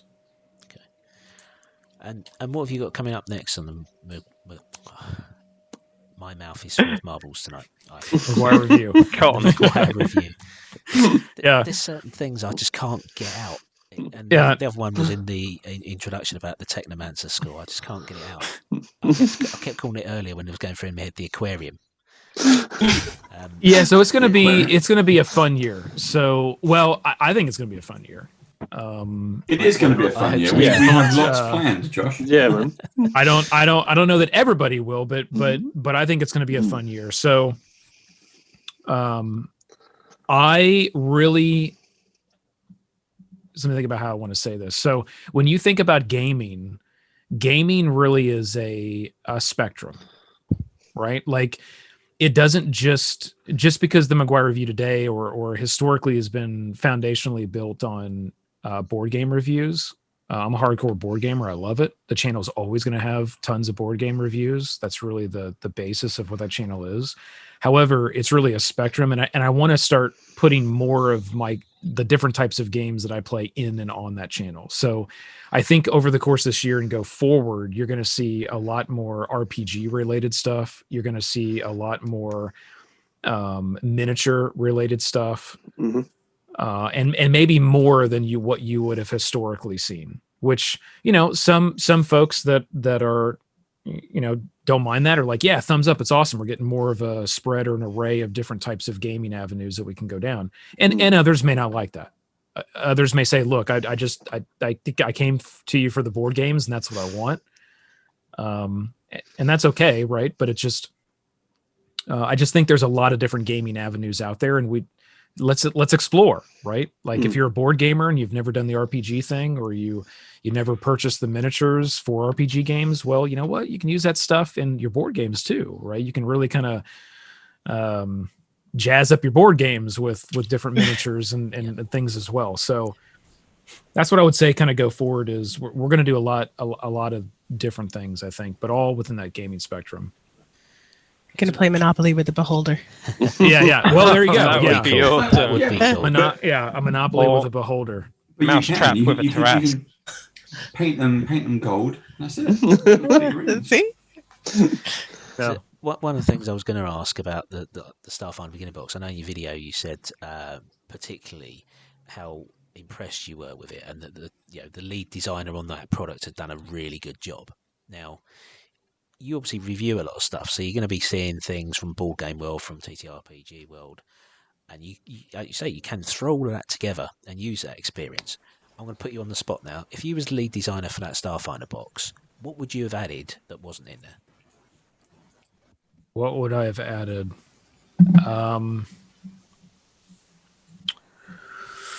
That's a difficult one.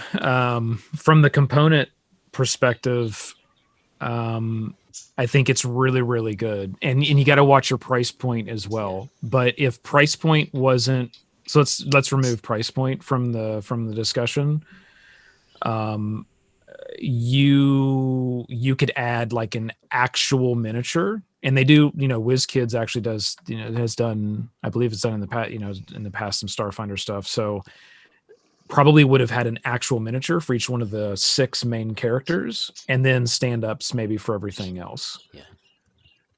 That would be like neatly packaged at the top. So when you pop that box, it's like, you've got this little plastic all slotted in each 6 miniatures for the main campaign, and then everything else. I think visually that would really pop. But again, that's going to raise your price point if you do something like that.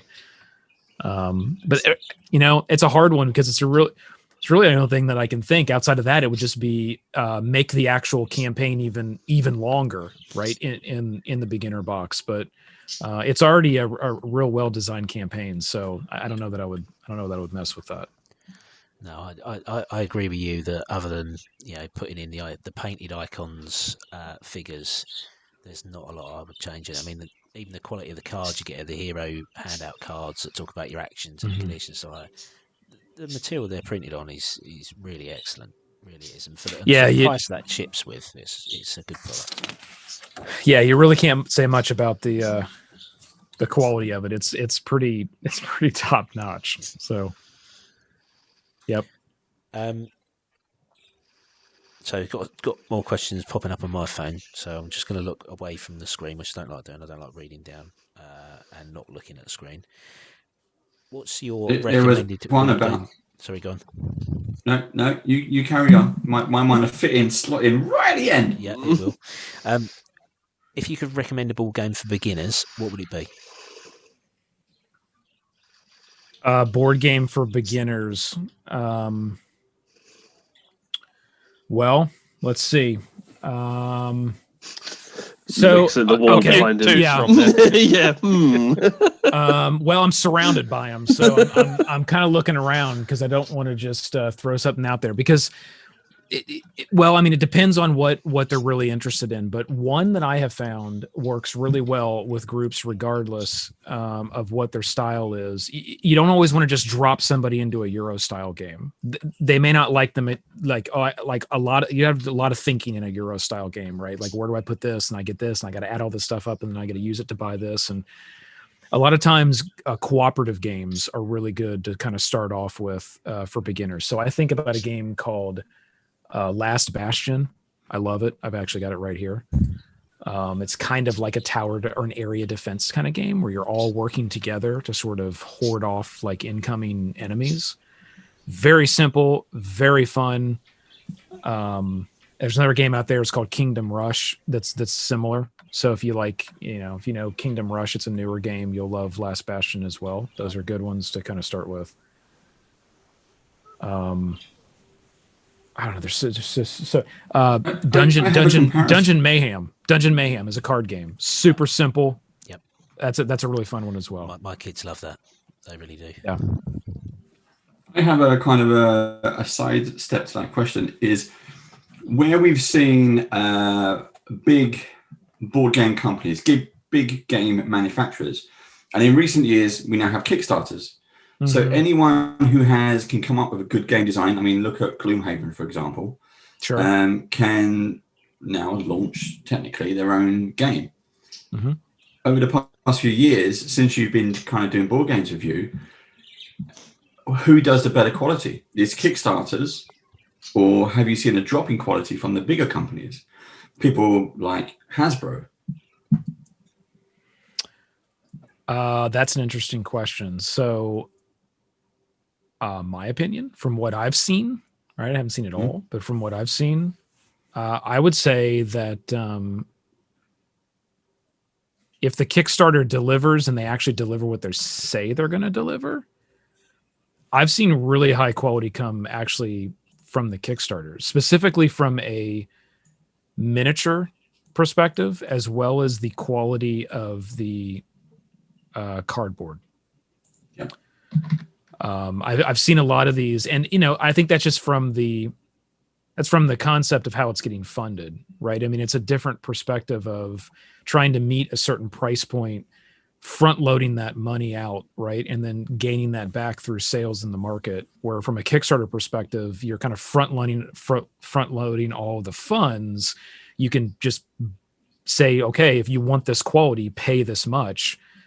Yeah. And you know exactly who's going to show up to pay the bill to get that level of quality. So I've generally seen the cardboard and the miniatures and the quality of the sculpts and those things come at a higher quality delivered from the Kickstarters than I have from just, your big box. And some of your big box that, they use Kickstarter, right? From a board game perspective. Now, stepping away from Hasbro, if you look at like, Simon and Mythic, and like those are big names. Awaken Realms, those are huge names in the industry, and they use those crowdfunding platforms. And I think it's one of the reasons why they've had such top tier, quality, because they've been very successful Kickstarters. Yep, I agree. I think the Kickstarters have done the Kickstarters I've backed and got the quality that's in there, probably because it's also their own blood, sweat, and tears. It's a product they come up with, and they want to deliver on that product. Yeah. Yeah, I agree. Say hello to official Paizo in chat as well. Hello. Yeah. Hi, hello. Hey, Paizo. Hi, Paizo. Yeah, I've backed Kickstarter. Hopefully, it will be arriving this year. So, Sonara's Adventures. That's a big board game. I've backed that. Some awesome miniatures in that. Looking at the artwork, but that's yet to arrive. So we'll wait for that one. I've got a couple more questions. Video games that you used to play in your youth. You've got a favourite one? From my youth or just right now? Well, you've all time right now. All-time favourite video game. Oh, the Diablo series. Hands down. Hands down. Like all-time favorite video game of all time. I mean, I can remember the number. I can't even count the number of hours I put into D1 and D2. I played the hell out of D3, but not like I did Diablo 1 and Diablo 2. I mean, it was like the Diablo 1 was like transformational for me from a video game experience. My wizard had all the ears. And if anybody that played Diablo 1, you know what I mean. I went the bounty hunter route after I maxed out all 3 gold circles and I had all the ears. I mean, my wizard was so powerful, it was nuts. So yeah, definitely that. I love the RPG type games on computer as well, like your Pillars of Eternity, games like that are out there. I love the Pillars of Eternity series.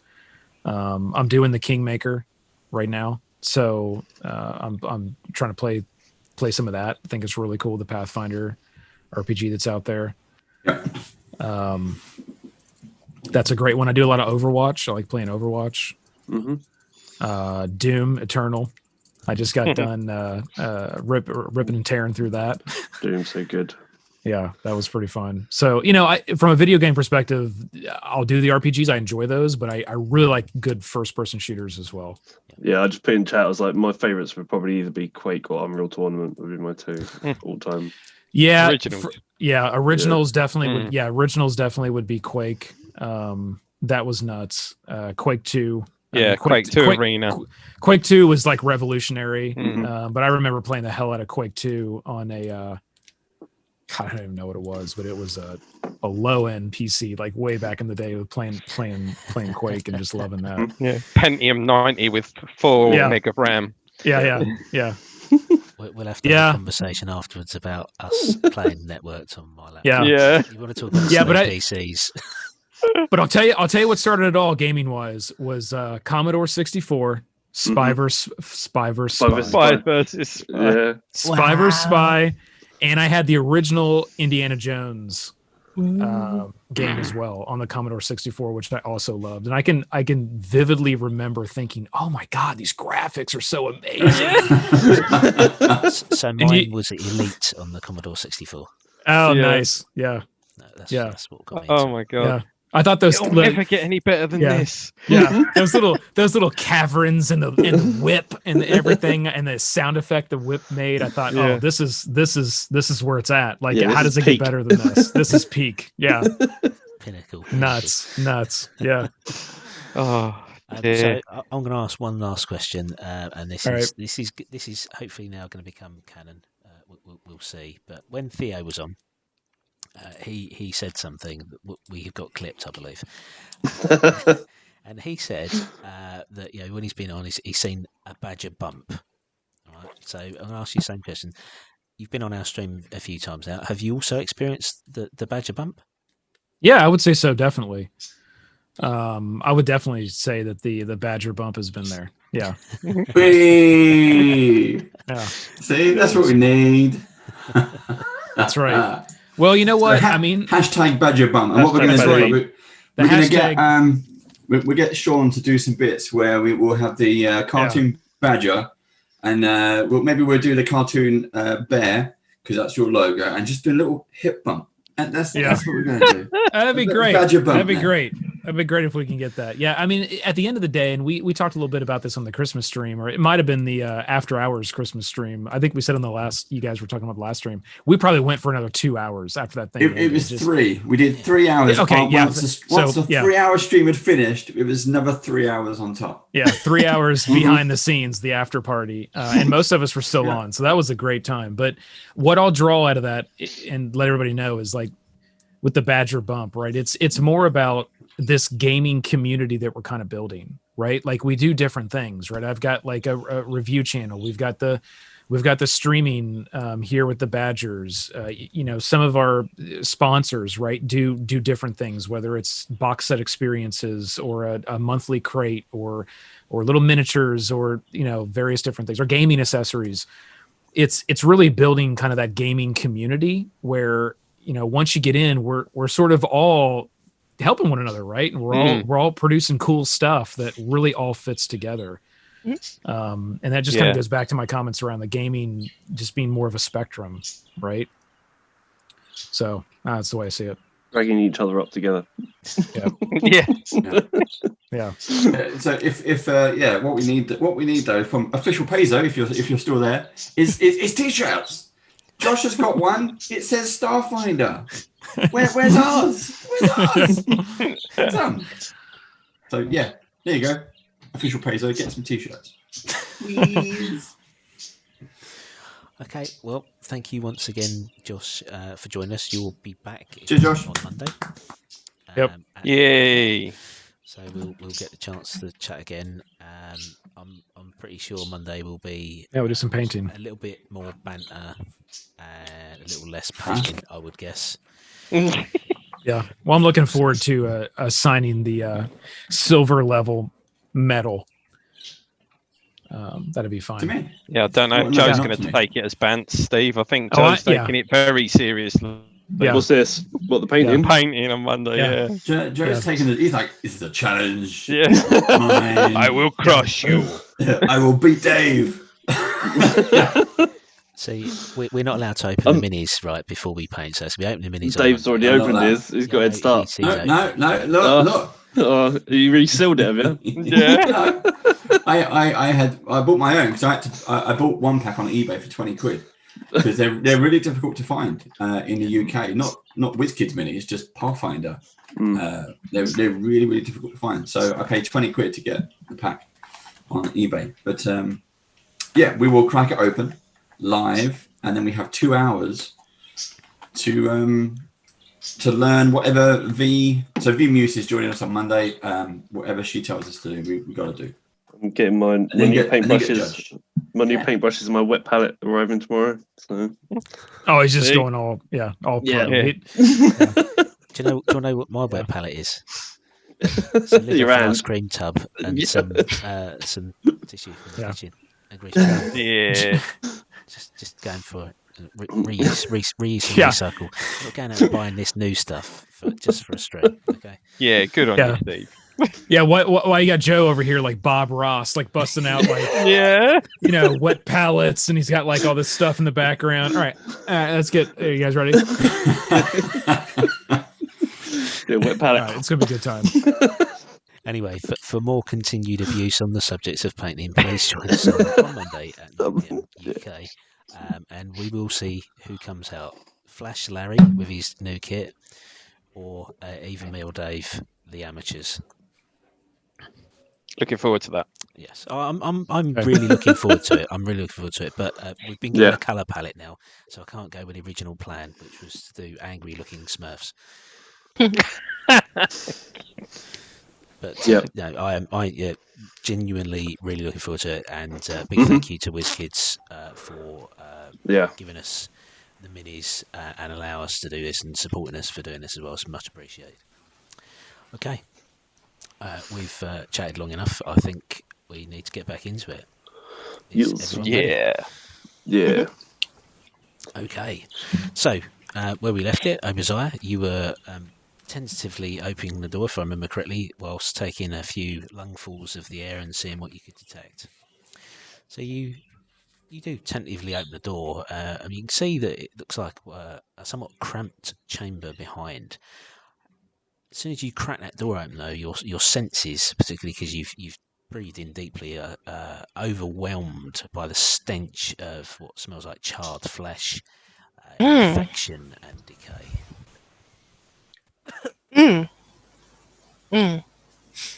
The lovely room of death. Okay, I'm just getting the map to load it up. Okay, so I've come in. I've got a stench of death that I'm getting. Yeah. All right. Well, not necessarily death, but certainly infection and decay. There's a hospital type smell, but more like a makeshift hospital than something that's clean and hygienic. Ooh. Okay. I mean, Kez is probably used to that sort of smell. Anyway, so I'm happy to try and walk in and see if I can ascertain where the smell's coming from. By all means, please. It stinks in here. Isif says, turning off no sensors. Oh my gosh, I wish I could do that. Oh. Okay, as you swing the door open the rest of the way, it opens up into a very cramped chamber. It's very low ceiling compared to the rest of the corridor and area that you've been in so far. Several large boxes have been stacked towards the front of the room, but you catch to the rear what looks like a lumpy bedroll and a blanket that's been set against the wall, and it's from that area that the stench is even stronger. As you peer past the boxes, you can see there's a human male lying upon the blanket. You can see he's suffered what looks like awful severe burns down the whole left-hand side of his body. His face is a ruin of swelling and burn marks, and in fact the left arm is burnt so badly it's actually missing from just below the elbow. So the whole forearm and hand is gone completely. As you approach, you can see the sheen of sweat that's across the unburnt portion of his forehead and face, and as you approach, his eyelid flickers open. He looks up at you. The unruined part of his face, just a portrait of agony. He looks pleadingly in your direction, Cascadai, and he whispers almost unheard, help me, before he then slips back into unconsciousness. And I'll turn to the pie and say, there's two ways we can help these kinds of fellows. One is restoration, and the other is to open the doorway to the next. I think we should at least try to restore him. Restoration's what you're calling it? Mm-hmm. Okay, I think we should at least try that, because maybe he can tell us a bit more about what's going on here. I mean, oh my gosh. He may have information, and to heal him would be the good thing to do. Certainly. So I will reach down and sort of touch him on his arm. You said was all burnt. And so the whole left side of his body is burnt, and in fact the left arm is just gone below the elbow. So okay, he's basically one massive scar tissue. Yeah, so I'll touch him somewhere where the sort of burns are most severe, and I'll cast a Mystic Cure, which is 1d8 plus 4 hit points. Okie dokie. So I give him 8 hit points back. Okay, would you like to make me a medicine check, please?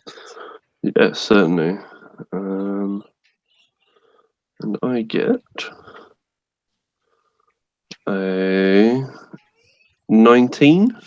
Okay, yeah, that's good enough.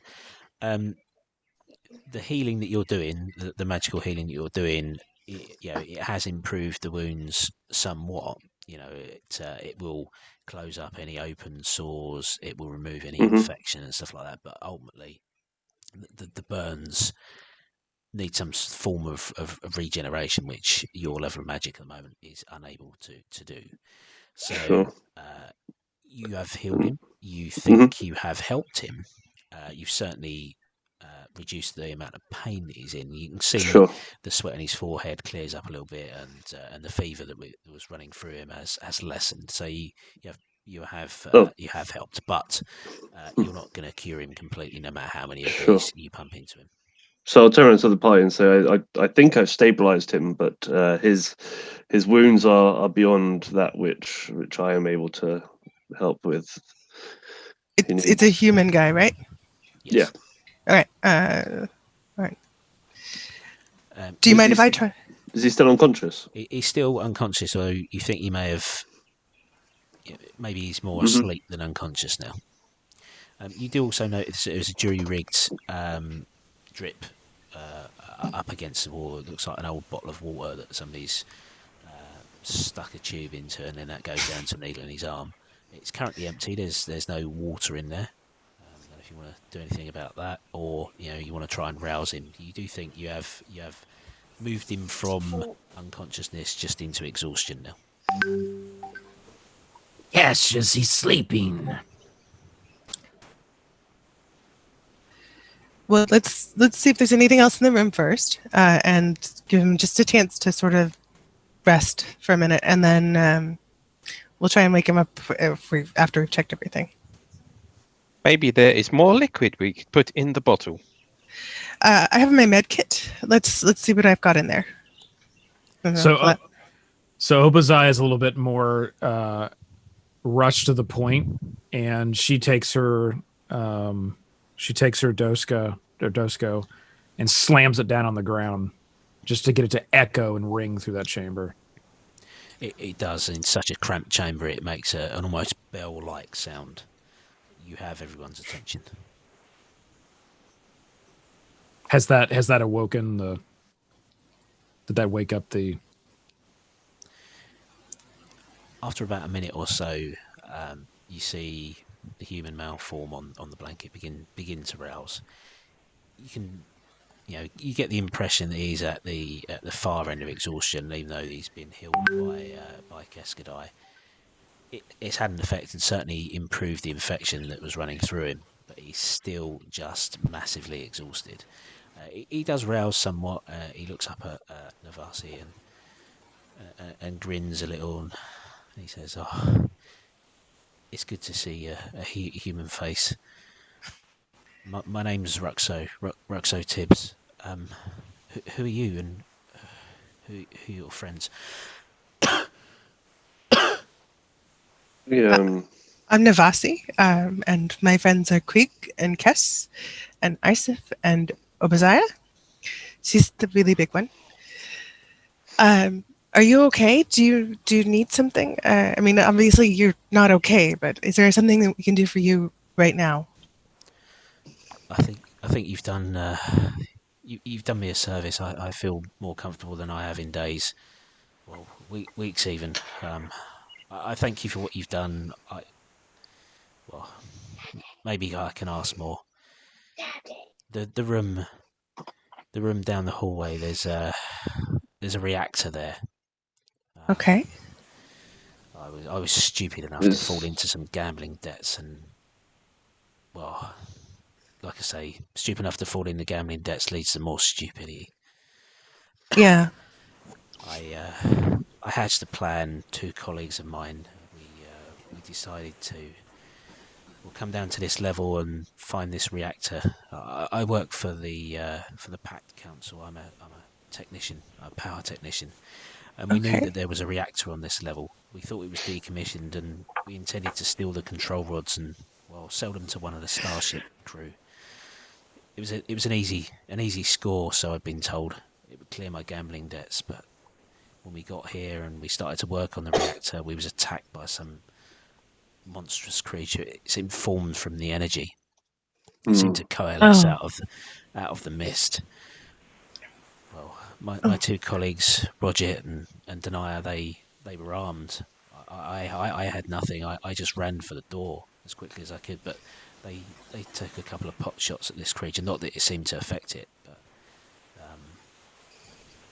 it grew angrier. It grew angrier, and the last thing I remember is looking behind me and seeing this wave of flame cross the room. destroyed them. They were turned to ash, and this is how I found myself lying here. The goblins have been keeping me barely alive, to be honest. But I guess they need me. They've been using my access codes to order spare parts and supplies. I guess they're using the automated supply nodes to get deliveries, and I don't know, but they're keeping me alive. You won't have to worry about those goblins anymore. We'll get you out of here, buddy. It'll be okay. I promise. Well, I'm not sure I'm going to make it. I appreciate what you've done, but I'm more concerned about that creature. As I've been lying here for the last few days, the reactor's been making more and more noise. Okay. I'm concerned that the creature's trying to move onwards, maybe escape into the power network and try and find a larger reactor and do even more damage than it appears to be doing down here or have done down here. Okay. Yeah. We'll take care of it. The damage that reactor could do would cost an arm and a leg. Oh, Cat, come on. He's right here, Kez. He's right. Kez, That was horrible. Kez, I believe that was a burn. Steph, you too. Sorry, I am working on sense of humour. Keep working, buddy. You'll get there. Nefarious. I have family in the spike. If this creature escapes and God forbid it reaches the Star Stone, then it could destroy part of this station.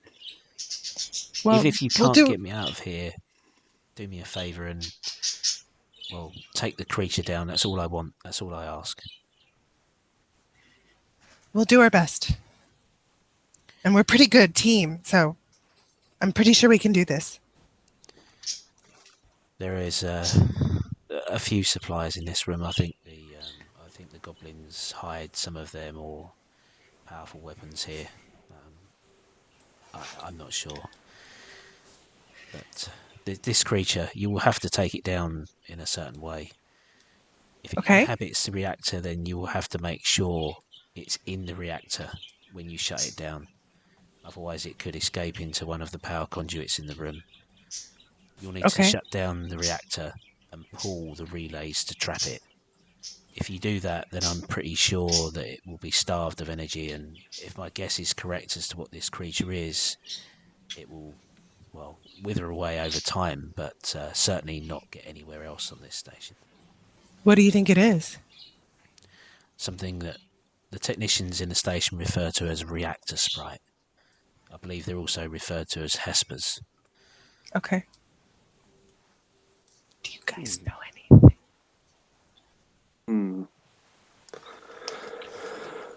Does somebody want to make a science check, Isef? Science. Yep, I can do that. That is a 23 total. Hey. You have heard of these creatures before. They are the bane of starship crews. They do inhabit the reactors. They draw down on the power from those reactors, and they are pretty dangerous creatures. They're essentially made of radiation. These creatures, I've heard of them before. They feed on energy. The plan to trap it in the reactor and then cut off the energy is acceptable. Okay. Well, do you need more water? Is there something we can do to give you something to help you rest?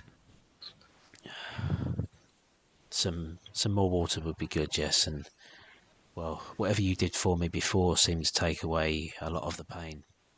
Okay. If you can afford the resources, then I would appreciate it again. At least enough to properly sleep. All I seem to be able to do at the moment is fall into unconsciousness before waking in agony. Go ahead. I mean, the only things that I can do is either healing touch or the other one is gonna use up valuable resources that we might need to take on this creature. Now, as I'm sure you must understand. I have my medical kit. I can check to see if there's anything in there. Okay. Yeah, make a treat wounds check. Treat wounds check. Which is... It's a medicine roll, yeah. It's part of the skill that you get being trained in medicine. 25. Awesome. Nice. That is exactly what you need. Whoa. Well done. That is the high level. That is the difficult DC for that skill. Wow. So you apply the salves and the balms to the wounds. You dress them, and you actually do a good enough job to heal 1 hit point back as well. So he does slip gracefully into a restful sleep. Now that you have purged some of the remaining infection and made his wounds at least protected now. Can I fix his little water bottle thing? Yes. Okay. Yeah, you top it off, and even though it is crudely fashioned, it does work as a drip. So at least we'll keep him hydrated. All right. Let's check the rest of the stuff. Okay. Search the room. You search through the room, you go through the crates and boxes. A lot of what you find appears to be spare parts from various machines. It looks like they may be ordering spare parts and then intend to sell them on probably the nefarious starship crews or pirates and stuff like that. But you do find a couple of interesting things. You do find a pistol. It's called a hail pistol. I believe, Isef, you already have one of those, so you recognise it. Is it the same as my semi-auto pistol? No, one of you's got a hail pistol, I think, on your character sheet. It might be Navasi. Nope, I have a laser pistol. I've got a hail pistol. My bad. Oh, there you go. Sorry. Yeah, so it's a hail pistol which does cold damage. So it's one of those. You also find a cred stick. And when you apply your thumbprint, it reads up on the digital display that it contains 50 credits. You also find a weird-looking device called a grappler, which is in the Hero's Handbook in the equipment section, which will allow you to use it as an ascension device. So that's our grapple gun. Nice. Other than that, the rest is mechanical equipment, spare parts, gears, cogs, spare relays, that sort of stuff. That's all good. Yeah, I'll take hold of those. I keep some of those. I need the cogs and things you see. I eat them. I take the cigar out my mouth. And the spark plugs, the cogs, the springs. I just happily stuff them in my mouth. Well, that's certainly a thing you could be doing with those. Okay. Well, Well, as long as you're happy. Oh, I love all these things. These are the things I live for. These are fine. Okay. Well, good. Queeg, does this explain where my spare feet went? Not exactly your feet. No, that was just a random experiment I was trying. But no. Okay. You eat metal. Well, not exactly. You don't know much about Yasaki, no? We have pouches in our cheeks. Oh. You have pockets on the outside, and well, my pockets are around the inside. You're So storing. like a hamster. Well, my kind of will probably mixed race somewhere down the line, but I'm pretty much a rat, Next, you'll be saying your father smelled of elderberries. Maybe, who knows? What's an elderberry? It's a fruit from a planet I do not know. It's in my database, but I do not know where it is from. Oh, okay. So he's got that one's got access to long forgotten worlds there. Maybe we should chase that sometime. We'll see. Okay, so with Ruxo now settled and at least asleep, as much as he can be. You've searched the room. Where do you want to go now? Oh, do we go straight towards the reactor, or should go we up check the other out way? the other place? I think we first? should check out the other place first. Yeah, there could be more things that aid us. Yeah, we'd have to probably be quite quick, I think. So I've got a funny feeling that it might be a little bit of a time limit type thing on getting rid of this monster. Yeah. And on the northern part of this room, that's just another door there within this room? No, sorry. The map that's up is not the room that you're in. No. Oh, okay. Yeah, this room is a cramped little store cupboard, essentially. There's just one way in and one way out. Okay, so nothing else. All right. Okay, so if you return to the corridor, you can go to the right through the curtain back into the room where you fought the goblins, or to the left. There is the bulkhead door about 40 feet away, and you again, you're in the corridor directly in line of sight. You can feel that hum,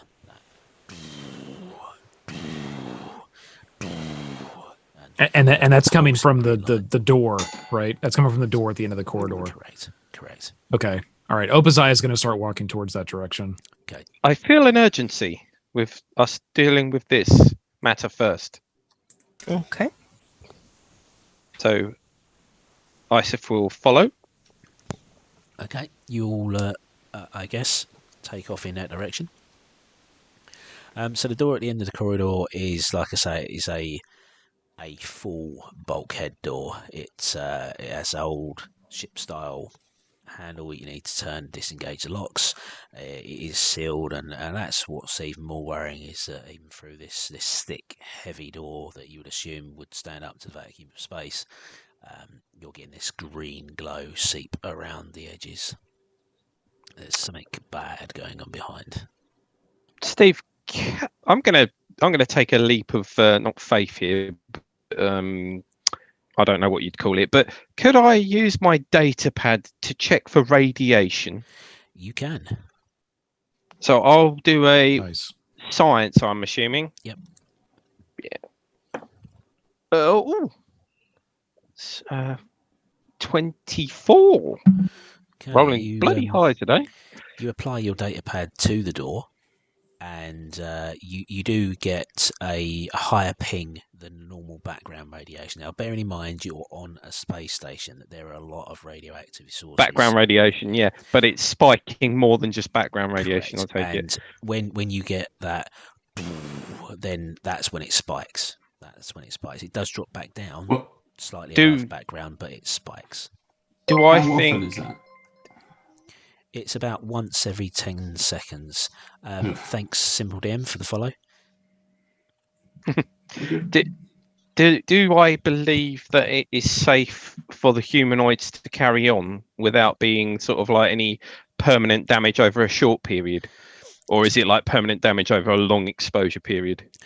It's going to be permanent damage over a long exposure period. Yeah. It's not instant incineration as soon as the doors open. It's obviously not healthy, but you're not gonna die straight away. Friends, I must warn you that the radiation levels beyond this door are quite high. We must proceed with some urgency. If we stay too long, you will suffer permanent damage to your cells. There may be a way to turn it off so it does not harm us. Hopefully, if we can trap the sprite within the power generator and cut the power, the radiation should drop. Well, if you have some way to protect me from the radiation, then I can, any machine, I can turn it off. We should be okay as long as we don't spend too much time. So I think it's safe to proceed, but again, we must proceed with haste. So we get the door open and send in the rats. Well, I was kind of thinking, you big lizard, let's go. Does the wheel turn with ease, Steve, or is it like does it feel stuck? It's not stuck, no. it is it's an undamaged door, so it's stiff. You know, it's not like it opens easily, but it's there's no more than normal resistance there. You can Right, swing the I'll start to turn the wheel to the open position slowly. Then when it's fully clunked, I'll slowly open the door. Okay, so you turn the handwheel on the bulkhead door. It opens into the reactor room. The door swings inwards on well-oiled hinges, revealing what looks like a maelstrom within. This room is lit by arcs of energy which go to ground against the bulkhead walls and floors immediately adjacent to the large reactor that's housed in this chamber. Green gas vents continuously from cracks and fissures in the casing. Tibbs was right. This reactor appears to be reaching a critical stage.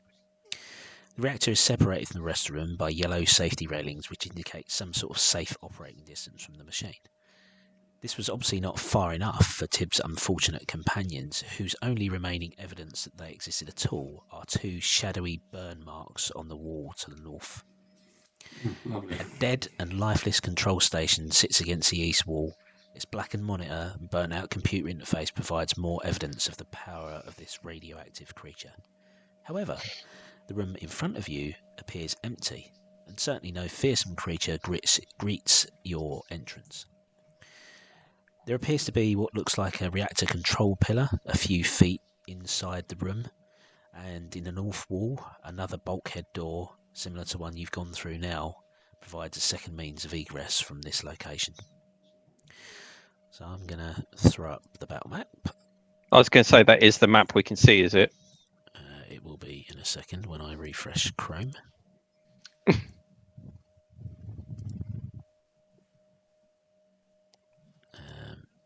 It's asking me to log in again. Thanks for putting me at the back, by the way. Just, appreciate it. Yeah. Right, bear with me for 1 second.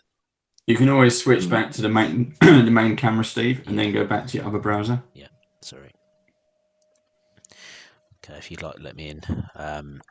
So the room is in front of you. There appears to be this, what looks like a control pillar that Queeg recognises, and a large reactor, and it's in a state of disrepair. Things are not looking healthy in this room. So the guy mentioned levers to turn it off, didn't he? All relays to Or trap it relays. in. That's it, yeah. So where would they be? On the control pillar? Do you want me to make a technology check for me? I was going to say, who's the best at technology? That would be me, but I'm trying to work out, do I need to go near to the reactor or is it on a computer? Like you say, I don't see no levers. There's something on the floor. Yeah, it looks like some sort of hatch. Yeah, it looks like we can see there's a computer there, right? That's a computer by that back wall. So there's like 4 panels in the floor that are slightly different, you see? Yeah. Obviously, we stand here talking and we're getting like... Yeah, let's move in a bit more. Like, my cigar just turned itself on. I mean, this is not how this works. You see? That's it. I think we should start moving. I pull out my multi-tool. He's almost going into Groucho Marx territory. Almost. It is. I have no idea what's going on. Very close. Let's go. Why are you? Can you move the map screen a little bit up for me, please? Say that again? Can you move the map screen up a little bit, please? We're just cutting off the bottom on the map screen. I'm not sure if that's helping or not, Steve. I'm not touching it, so your screen doesn't seem to be moving. So yeah, whatever you're doing there to make it go up, do that again. Is that right? No, move it up again. You pull it back down. No, up the other way. That's it. Perfect. It's not changing for me. So. No, it's because it'll be 20 seconds delay, so it won't move on your browser. Okay, so you can see in front of you a computer pillar. So what's just inside that door, that in that first 15 feet, is that computer bed. There is this sort of hatching on the floor. There's otherwise the rest of the floor is solid, but that is hatched. So maybe something falls through there. Maybe some sort of sluice or something like that. To the north, there's the bulkhead to exit, and as I say, as it's said in the description, to that northeast wall there is that computer terminal, but that is burnt out. The monitor's dead. The computer interface is dead. The only active piece of technology in the room, other than the reactor at the moment, is the computer interface that's on the column just in front of you. So we need to get to that and check it out, I believe. Quid. Quid. Come on, man. Yeah, lizard. Let's go. To find the relays. Move in. Well, I'll go up to the first terminal. Yep. I'll go with him. Yep. I will go up towards the bulkhead, the other bulkhead. Queeg, see if you can locate the relays. Okay, so if you're approaching the terminal, I need to go back to Chrome. There we go. So you approach the terminal. It is lit in life, and it's sort of a waking screen, if you like. You press a few buttons, and you manage to find some menus. One of which is a power network. It's very antiquated. It's got buttons. Well, buttons on the screen is touchscreen interface. You ascertain from reading information on the computer terminal that the relays are actually at the base of the reactor itself. So you're going to need to shut down the reactor or take a chance and approach the reactor in its current state. And the whole area inside that safety hand railing is basically being bombarded with electrical arcs and strikes as the overloading power that's going on within this reactor is going to ground on any metal object. So if it wasn't for that hand railing there, designating that as almost a safe zone, you don't know what might be going on. Okay, Ben, this is what we got to do. Look, as far as I can see, we've got to go in that reactor, but I need some kind of protective items. Anyone got anything? Seth, can you inject me with anything? Lizard lady, what have you got? Come on. Insect, mech. Come on, give me something. Anybody? Anybody got any shorty? Come on. We got to go in there, or we're all going to go boom. I got nothing, guys. Come on, band. If you shut the reactor down, if you shut the reactor down, then you believe that the electrical arcs that are currently going to ground in the area would disappear. All right, let's go. We're going to shut this down. 5, 4, 3, 2. Can we shut it down from the terminal? Yep, I just did. I believe so, but he doesn't know the correct procedure, so he's going to need to hack around inside the computer. Can I use bypass? So you can use your skill. Technology or bypass. Well, the bypass gives you a bonus to your technology score, which is why your technology score, which is already incorporated. Yeah. So Obadiah is going to walk over to this this little table here. Looks like there's maybe some papers and different things. Just sort of kind of move the papers around and kind of look around, see if there's anything that is of any interest. Not really. The sort of maintenance schedules are a long way out of date. So the current date is 319 after gap, and these go back to sort of 280, 270 years after the gap. So it's quite a while ago. This may have been a level that was inhabited, but a long time ago. Okay, just for shits and giggles, Obadiah is going to reach down to her personal comm and turn on the video recorder and just record the maintenance schedules and the various things that she can see there on the documents, and then turn it off. Okay. Steve, can I move over to the railing and look into the reactor? Has it got like glass or transparent sides so you can see into it? It has an access door, but no transparency. Not okay. Not even like a window in the door or anything. No. Okay. It would appear that someone has to go in and shut it off manually from within. Well, no, I just wanted to see if I could see whether the monster thing is actually inside it already. You know, like sucking out the energy. But if it's not transparent, then I don't see how we can tell, to be honest. Unless it's got any sensors inside it or something, which are attached to the terminal, maybe. Maybe So- you can attempt a technology check to hack it. I'll ask Quig to do it because I think he's slightly better than me because he helped I'm in repair the me that one. process. I'm just going to work out how this works, you see. Okay, so Yeah, what sure. action are you taking? Are you going to shut down the reactor, or do you want to try and find out some more information about what's going on inside? No, I'm going to shut it down. Okay, make me a technology check then, please. 22. Awesome roll. Very good. Nice. Now, as you begin the shutdown process, and you think you've worked out how to do this, there's a crude cause and effect diagram that you need to follow. You know, you need to throw that switch, make sure that valve's closed, and you start going through those steps and cutting off the fuel supply. You start isolating the fuses, and you slowly and bring it down under a controlled manner. However, It's like an old PlayStation game, look. What's a I don't know PlayStation? where that shirt. Quig, what is a PlayStation?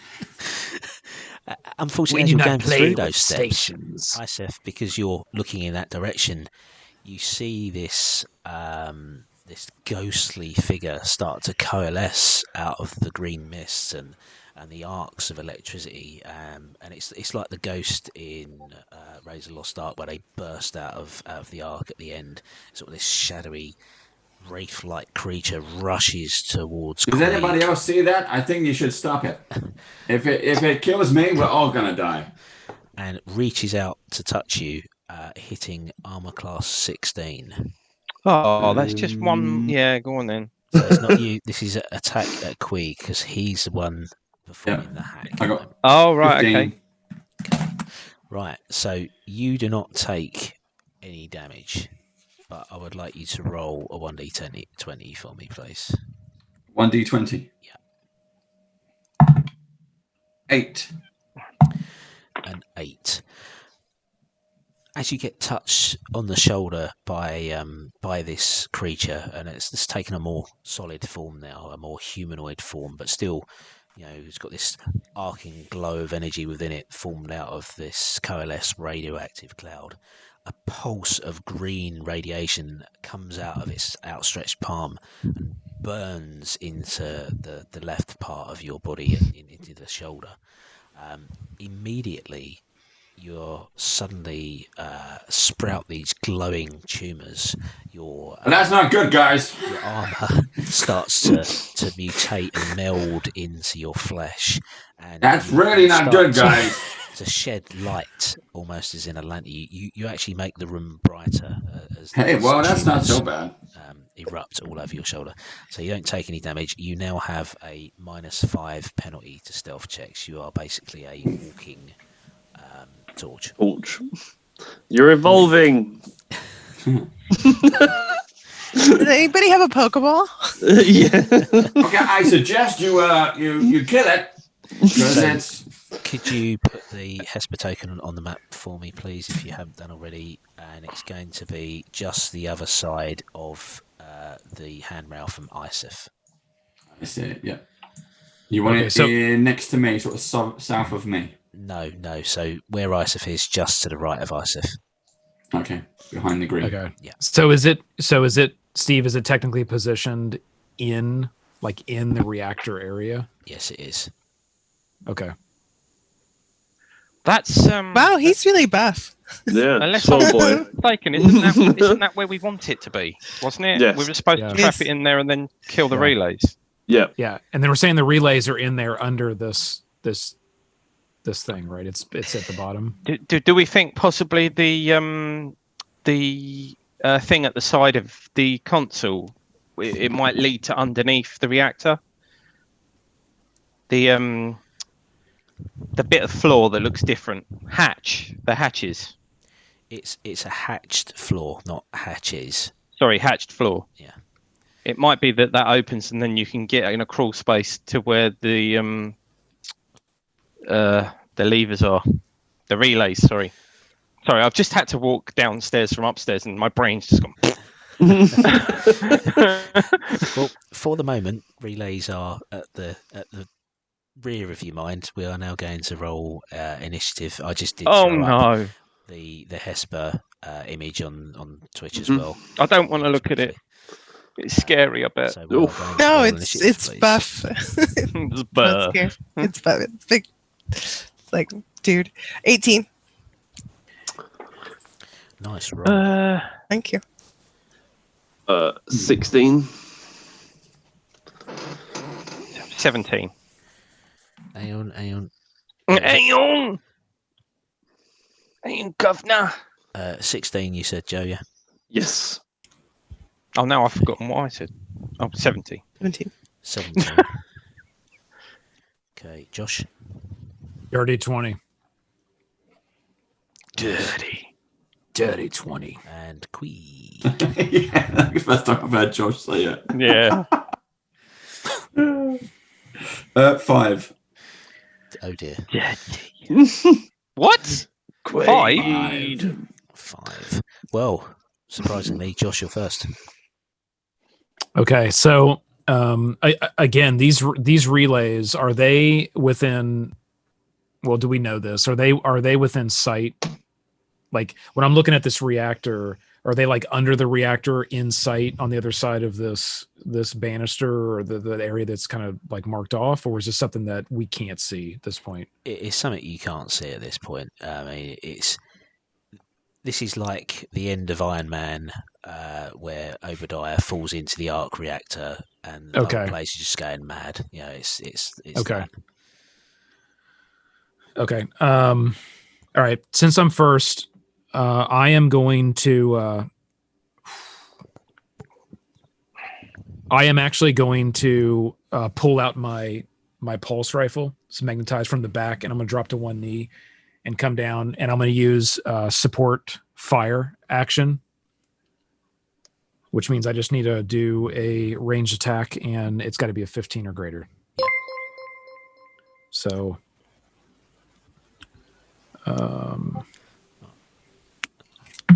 thank you for the resub, Cork. That is a 12. Unfortunately, that doesn't pass, does it? Because you need that 15. That's the cut-off. Okay. So, no, unfortunately, your shot goes wide, gets pulled off into the reactor casing, doing a little bit more damage. Not that it seems that critical. It's already damaged heavily anyway. Do you want to move at all? I do. I want to get positioned. I can't move myself, can I? No. Let me go diagonal to the right 2. I'll pour down. Sorry. Yeah. Up to the right 2, diagonal. There you go. Okay. Right. So next up is the Hesper. He sort of seems to.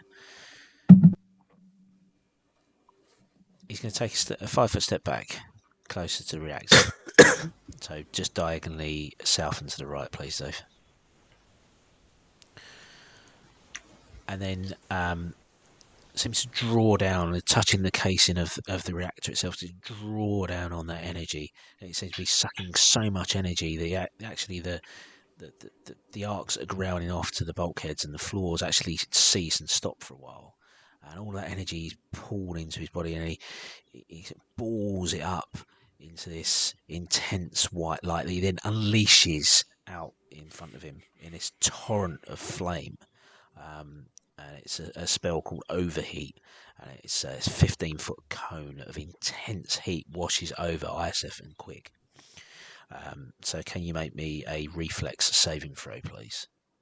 He stole your move. 25. Natural 20. Nice. Got dirty 20. Well, you both passed, so that means the 10 damage I rolled is halved. So you each take 5 points of damage, please. Because you're just overcome by this intense heat. And you can see, obviously, how Ruxo and his colleagues met this sort of horrendous end. Okay, that's the Hesper's go over. Navasi, you're next.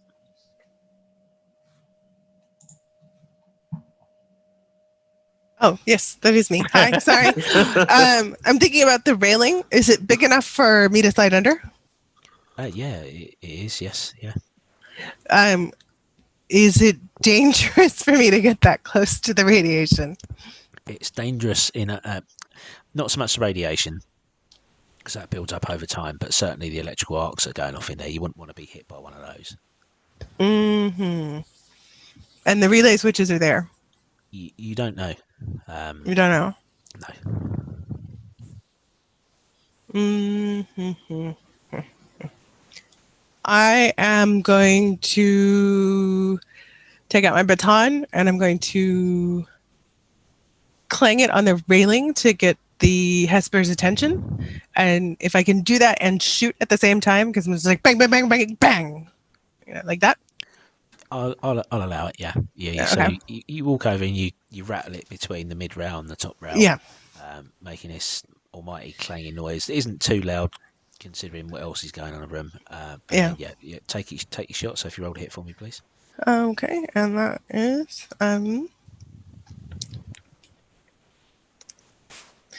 15, and to fire is 2, so 17 on my laser pistol. Laser pistol, 17 hits. Yeah. Yeah. Hit him squarely in the chest. Nice. And then 1d4 is 2 damage. 2 damage. Okay. Mm-hmm. That is a hit. Yeah, he takes that. So using your laser pistol. Yeah. Okay. He so this is what you see, Village. The laser pistol hits, but the expected sort of burn mark that you normally get with that coherent beam doesn't appear. Mm-hmm. You know, it just sort of almost absorbs the energy. Well, that's not ideal. You. So, thank you, Navasi. Next up, we have Isif. I had a feeling that was going to happen. Or rather, Isif had a feeling that was going to happen. I think he's an energy-absorbing beast. Let's have a think. Okay. We got to find these relays. Joe, you're up after Jeff. Mm-hmm. You can do your thinking beforehand. Yep. I'm thinking. I already know what I'm doing. That the reactor doesn't have any bit of it that's open, does it? No. He did step out the reactor, didn't he? No, he coalesced out of the mist. Yeah, it was like ghosty thing, wasn't it, sort of thing. I was looking at that picture. It seemed to like there was an opening. I couldn't find one just of a Hesper. It was a Hesper in Gotcha. Reactor, so. I am going to jump over the railing and go to where the door on the reactor is. Yeah. And open it. Okay. And right. I'm hoping that because this is my thinking. If I open it, it's going to be a peak of energy coming out the door, and I'm hoping it's going to attract him to it like a moth to a flame. So I just wanted to explain why I was doing that. I'm not trying to kill us all, although that might happen as well, which would be quite funny. But yeah, go ahead. Right. Okay, so you jump over the railing. The first thing I need you to do for me is make me a reflex saving throw. Yep. It's not bad at reflexes. It's my best one, in fact. It's 22? Yeah, maths is not failing me. Okay. You jump over and the presence of you, an android, in this area instantly means that these bolts of grounded arcs that are trying to seek out somewhere to ground against are attracted towards you. Fortunately, though, you're quick enough on your feet to avoid them, and you get within the shelter of the case of the reactor without... sorry, just getting a message. Without taking any damage. Cool. You try and pull the access hatch open, but you can't. It's actually magnetically locked. It's not, something. I know. It makes sense. Yeah. It's safety locked, so you can't do what you're trying to do whilst the reactor is active. It's all keyed off of turning the reactor off first. Would you allow me to shout to Queeg to release the door? And because I'm only going to move, and trying to open the door and shouting is my action. I'm hoping that's allowed. Fine. That's fine. You can say a few words as a free action anyway. Yeah. So Isif shouts over to Queeg. Queeg, release the door if you can. And that's my go over. Okay. Thanks for resub, Sean. Much appreciated. Sean. Nice one, Sean. Thanks, John. So that's your go over. Joe, you're up, and then Queeg, you're next. Yep. So I'm going to take a one step to the right into the room. What's everyone's health like? I'm assuming it's reasonably okay at the minute. There's no need for buffs or anything. I kind of got these growing tentacle things out of my body. I got an owie. Into something else. I'm just above half hit points on 7, but that's better gaming, so naughty me. Yeah. That's true, I suppose. This is a normal. You see, I'm a rat. This is not normal. And it's growing, so it's definitely not me. I'm gonna slap my hands together and sort of rub them and start muttering words once again. And I'm gonna cast Healing Channel. So that is 2d8 hit points to myself and every ally within 30 foot of me. So that should be everybody gets 2d8 hit points back, which is just catches us. 9 hit points. Nice. Thank you. Thank you. Yes. Excellent. Awesome. Oh, my hair's better. And then, so you get this sort of like glow that just sort of radiates out and sort of contrasts to the other glow, and it just sort of laps over you and then dissipates. That's better. Thank you so much. You're so nice. My pleasure. Okay, so you complete casting your spell. You took a 5-foot step in the room, so that is your turn. Last in the round, we have Queeg. You're up. Am I actually on my feet, or did it knock me down? It's things growing out of me. No, you're on your feet. You stagger back a bit in surprise that you've got this sudden growth of tumours, and your ceremonial armour has been absorbed within that swollen flesh and stuff. But you're still on your feet. Okay. Did the healing take the glowy things away? No. They're still there. Okay, so it just healed me, but they're still there. All right. I can't do everything. Where am I on the terminal? Did I succeed in doing what I was doing? So I turned it off. Hester walked out. Correct. You started the process. You started the process of the shutdown. This is a 3-step process. Okay, step 1's done. Checks. So step 1 is step 2. Step 2. Let's do it. 19. Okay, well done. You managed to make the second stage, which is to start to isolate the fuses. So you hear some loud clunks from somewhere as those fuses start to disconnect, and you actually notice the reactor, because it is in this overloaded state, the churning and the maelstrom and the arcs seem to increase slightly as you're cutting off the reactor from the rest of the power network. So it's good roll. Anything else you want to do? You can move, or you can stay where you are. No, I'll stay so I can do step 3 next time. Okay. Josh, you're up. Okay. So the only thing that Obadiah has at this point has heard or seen is like more clicks and pops. Like nothing in the floor has changed. Nothing physical that I can see at all has taken place. That's correct. Okay. So if that's the case, then I'm going to go ahead and take another laser rifle attack. Yep. Actually, no, I'm not. No, I'm not. You did witness Navasi's laser attack didn't appear to do any damage. Right.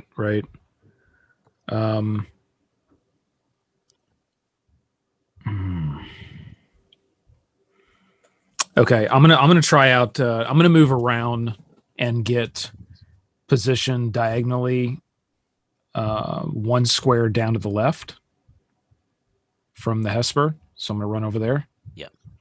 Which I will be crossing those grates on the floor. Are you gonna go around that way rather than over the handrail?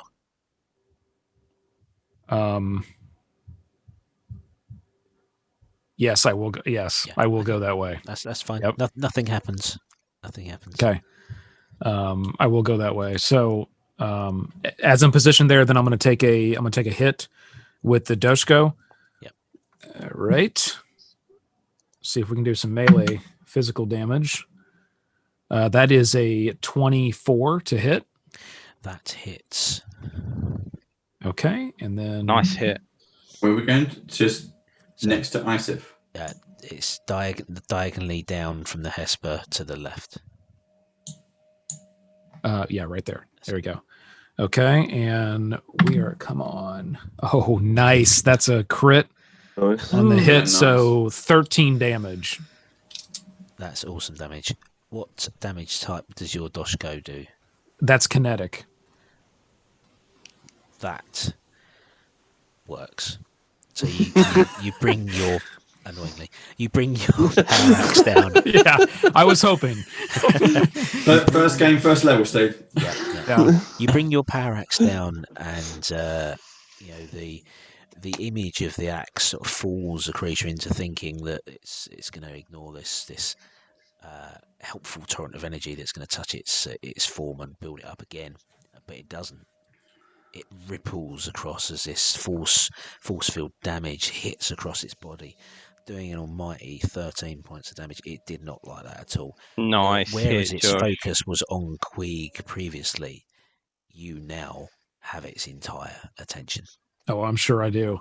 Yeah. So after that, it's just going to get a big hiss from Obadiah as I'm pulling that axe back, and then just so everybody knows, coordinated shot is now activated, so it's a +1 bonus on attack for everything that's ranged against this creature. That is. Does that include spell attacks? It's any ranged attack. Any ranged attack, yeah. So yeah, with that, that mighty hit, it takes half stagger back, and with that, its sort of defensive ability is reduced to any ranged attack. So that would include spells as well. Mm-hmm. It did not like that at all, and it's his go now.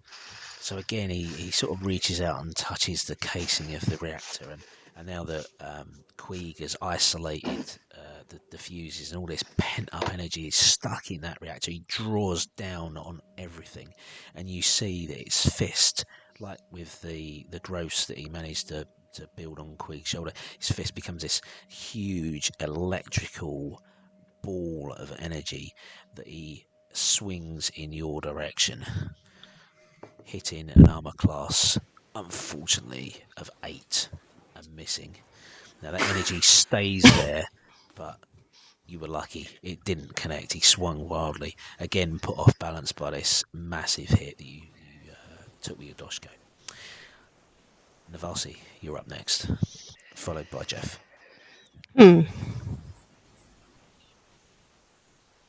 How injured does it look? Pretty injured. Yeah, it's not looking healthy. That was a mighty swipe by Obadiah. All right, I'm gonna move to defend Queeg in case the thing comes again. Yep. Okay, but I'm gonna trust that our tall, strong lizard lady has this on lock. because I have faith in my friends. I believe in you guys. You're amazing. It's so beautiful. Okay. So you can move Beautiful. there. I And like the glow. And I have my to. shoulder. I have to protect my emotional support rat. Navasi begins to weep. Will you just not hug me right now? I'm sorry. I'm Just, trying to concentrate, just, and my shoulder really hurts. this really means a lot to me. So you can take an action. I think it's called defensive stance, which would boost your armor class. It will go into bodyguard mode. Any attacks. I don't think it's on your character sheet. That's actually in the core rule book. I'm not entirely sure it's in the version of the Heroes Guide we have in the beginner's set, but that is a Starfinder thing. Then I will do that. Yep. Overwrite. That's good. Okay. That's your go. So Isif, you're up. Right. Isif is going to pull out his semi-auto pistol and shoot the thingy. What's it that I've forgotten the name of? Sorry. The Hesper. The Hesper. That's it. And I'm going to do trick attack, which means I have to roll a stealth check first. Yeah. And the DC is 20. And if I make it, I get a +2 bonus to attack roll. Okay. I assume that would stack with the oversize thing, wouldn't it? So you need to just be a little bit careful because you're stood right next to the creature. Yeah, but the trick attack doesn't actually specify that you actually hide. It just says that you make a stealth check. It was more that you would get an attack of opportunity. Oh, okay. And technically, because you're within that 5-foot area, it's difficult to classify it as a ranged attack. So I would take. I mean, the character sheet doesn't specify like a minimum range or anything, so I assume it's 0 to 30.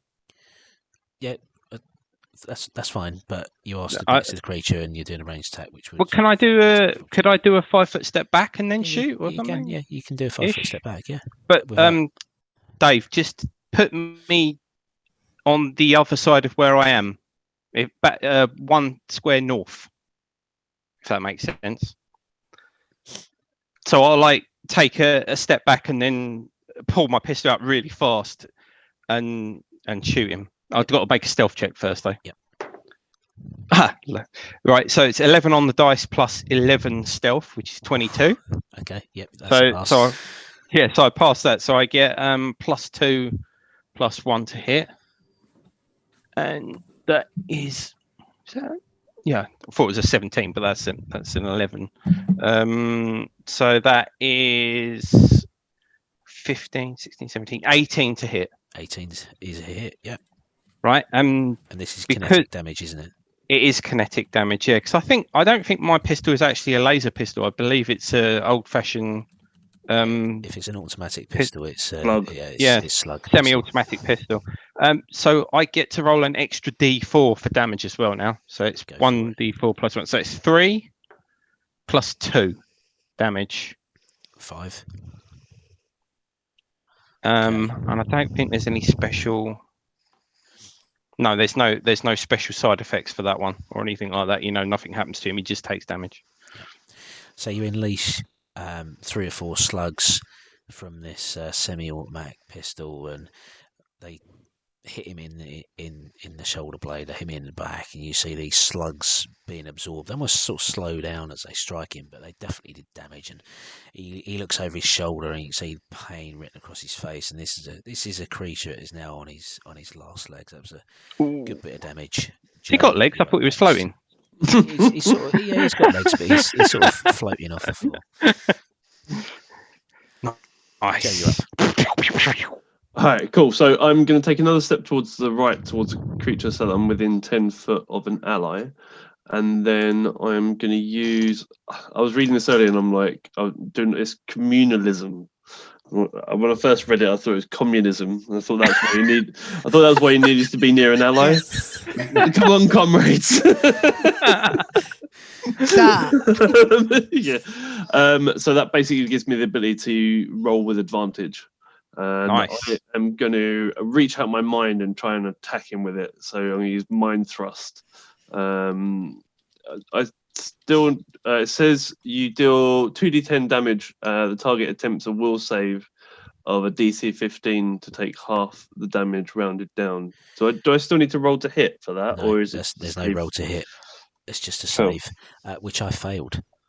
Nice. Ooh.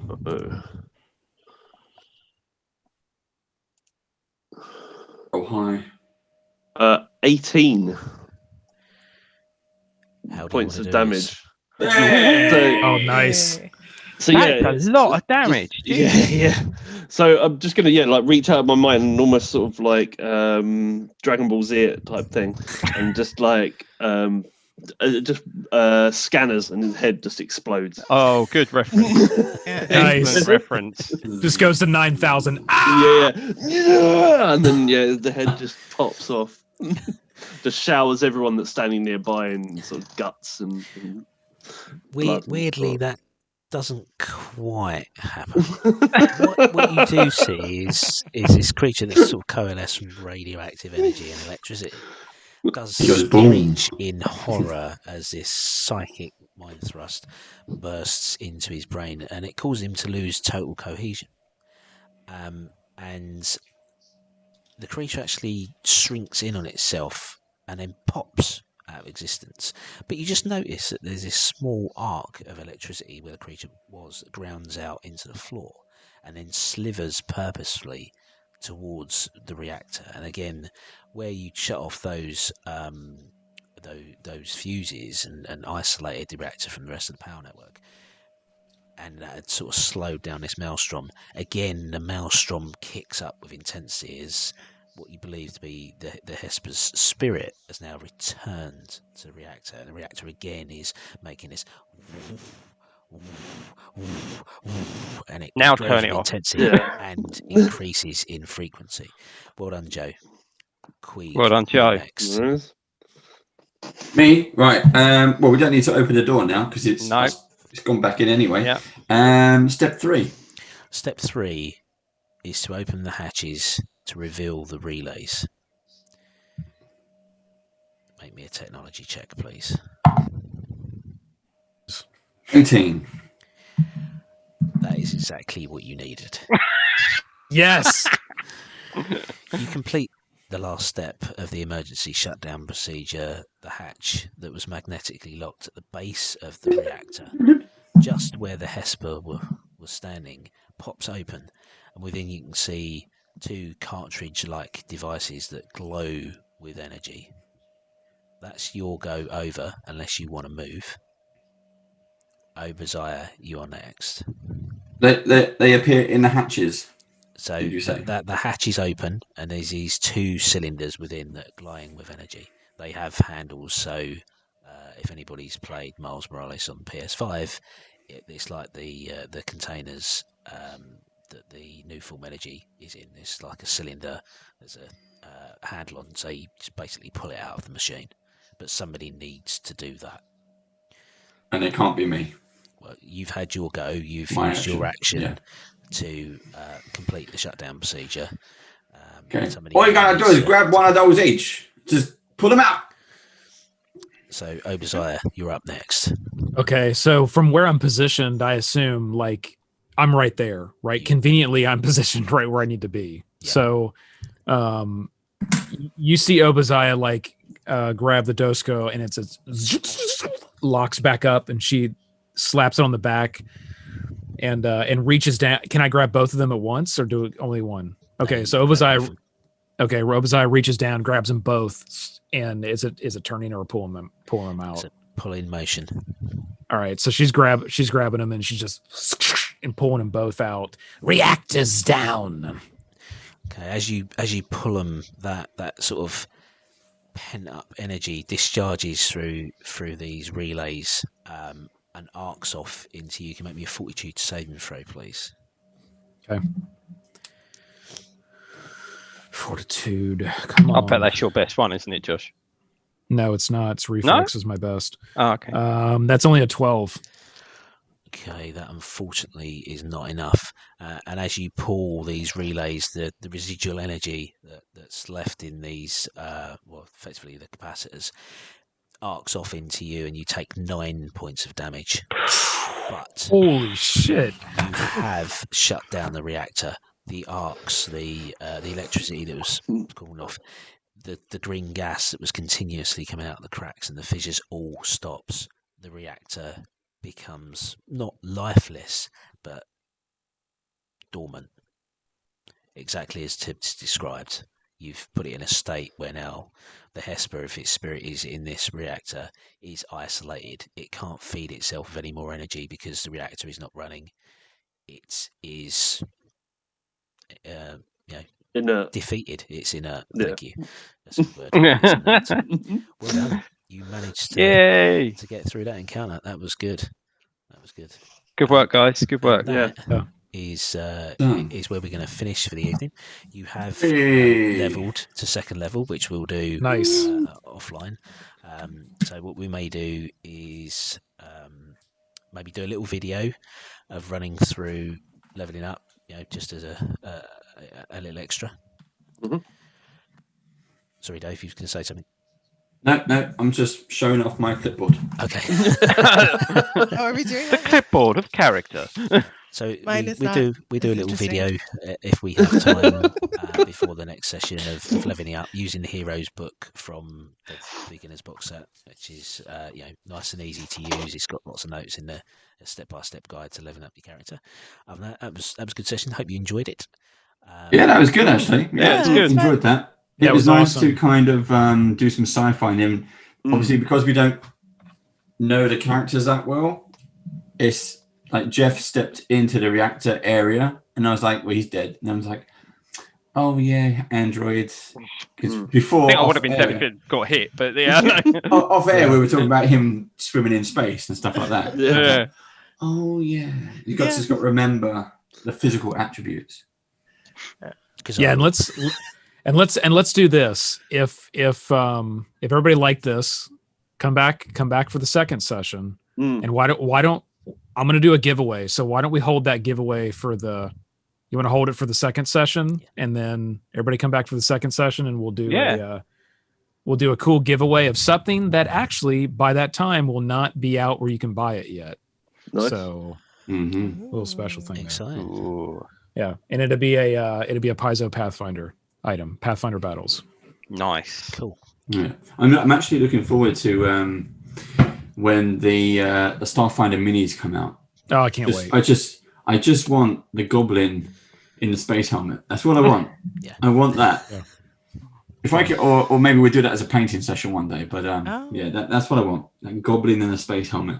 Yeah, I've got to get one. I'm sure Steve used the term bubblehead or something at the beginning. It was bubble helmets. Yeah, bubble-headed creature. It was their melon-shaped head stuffed into bubble helmets. Now I didn't write that. That's in the book.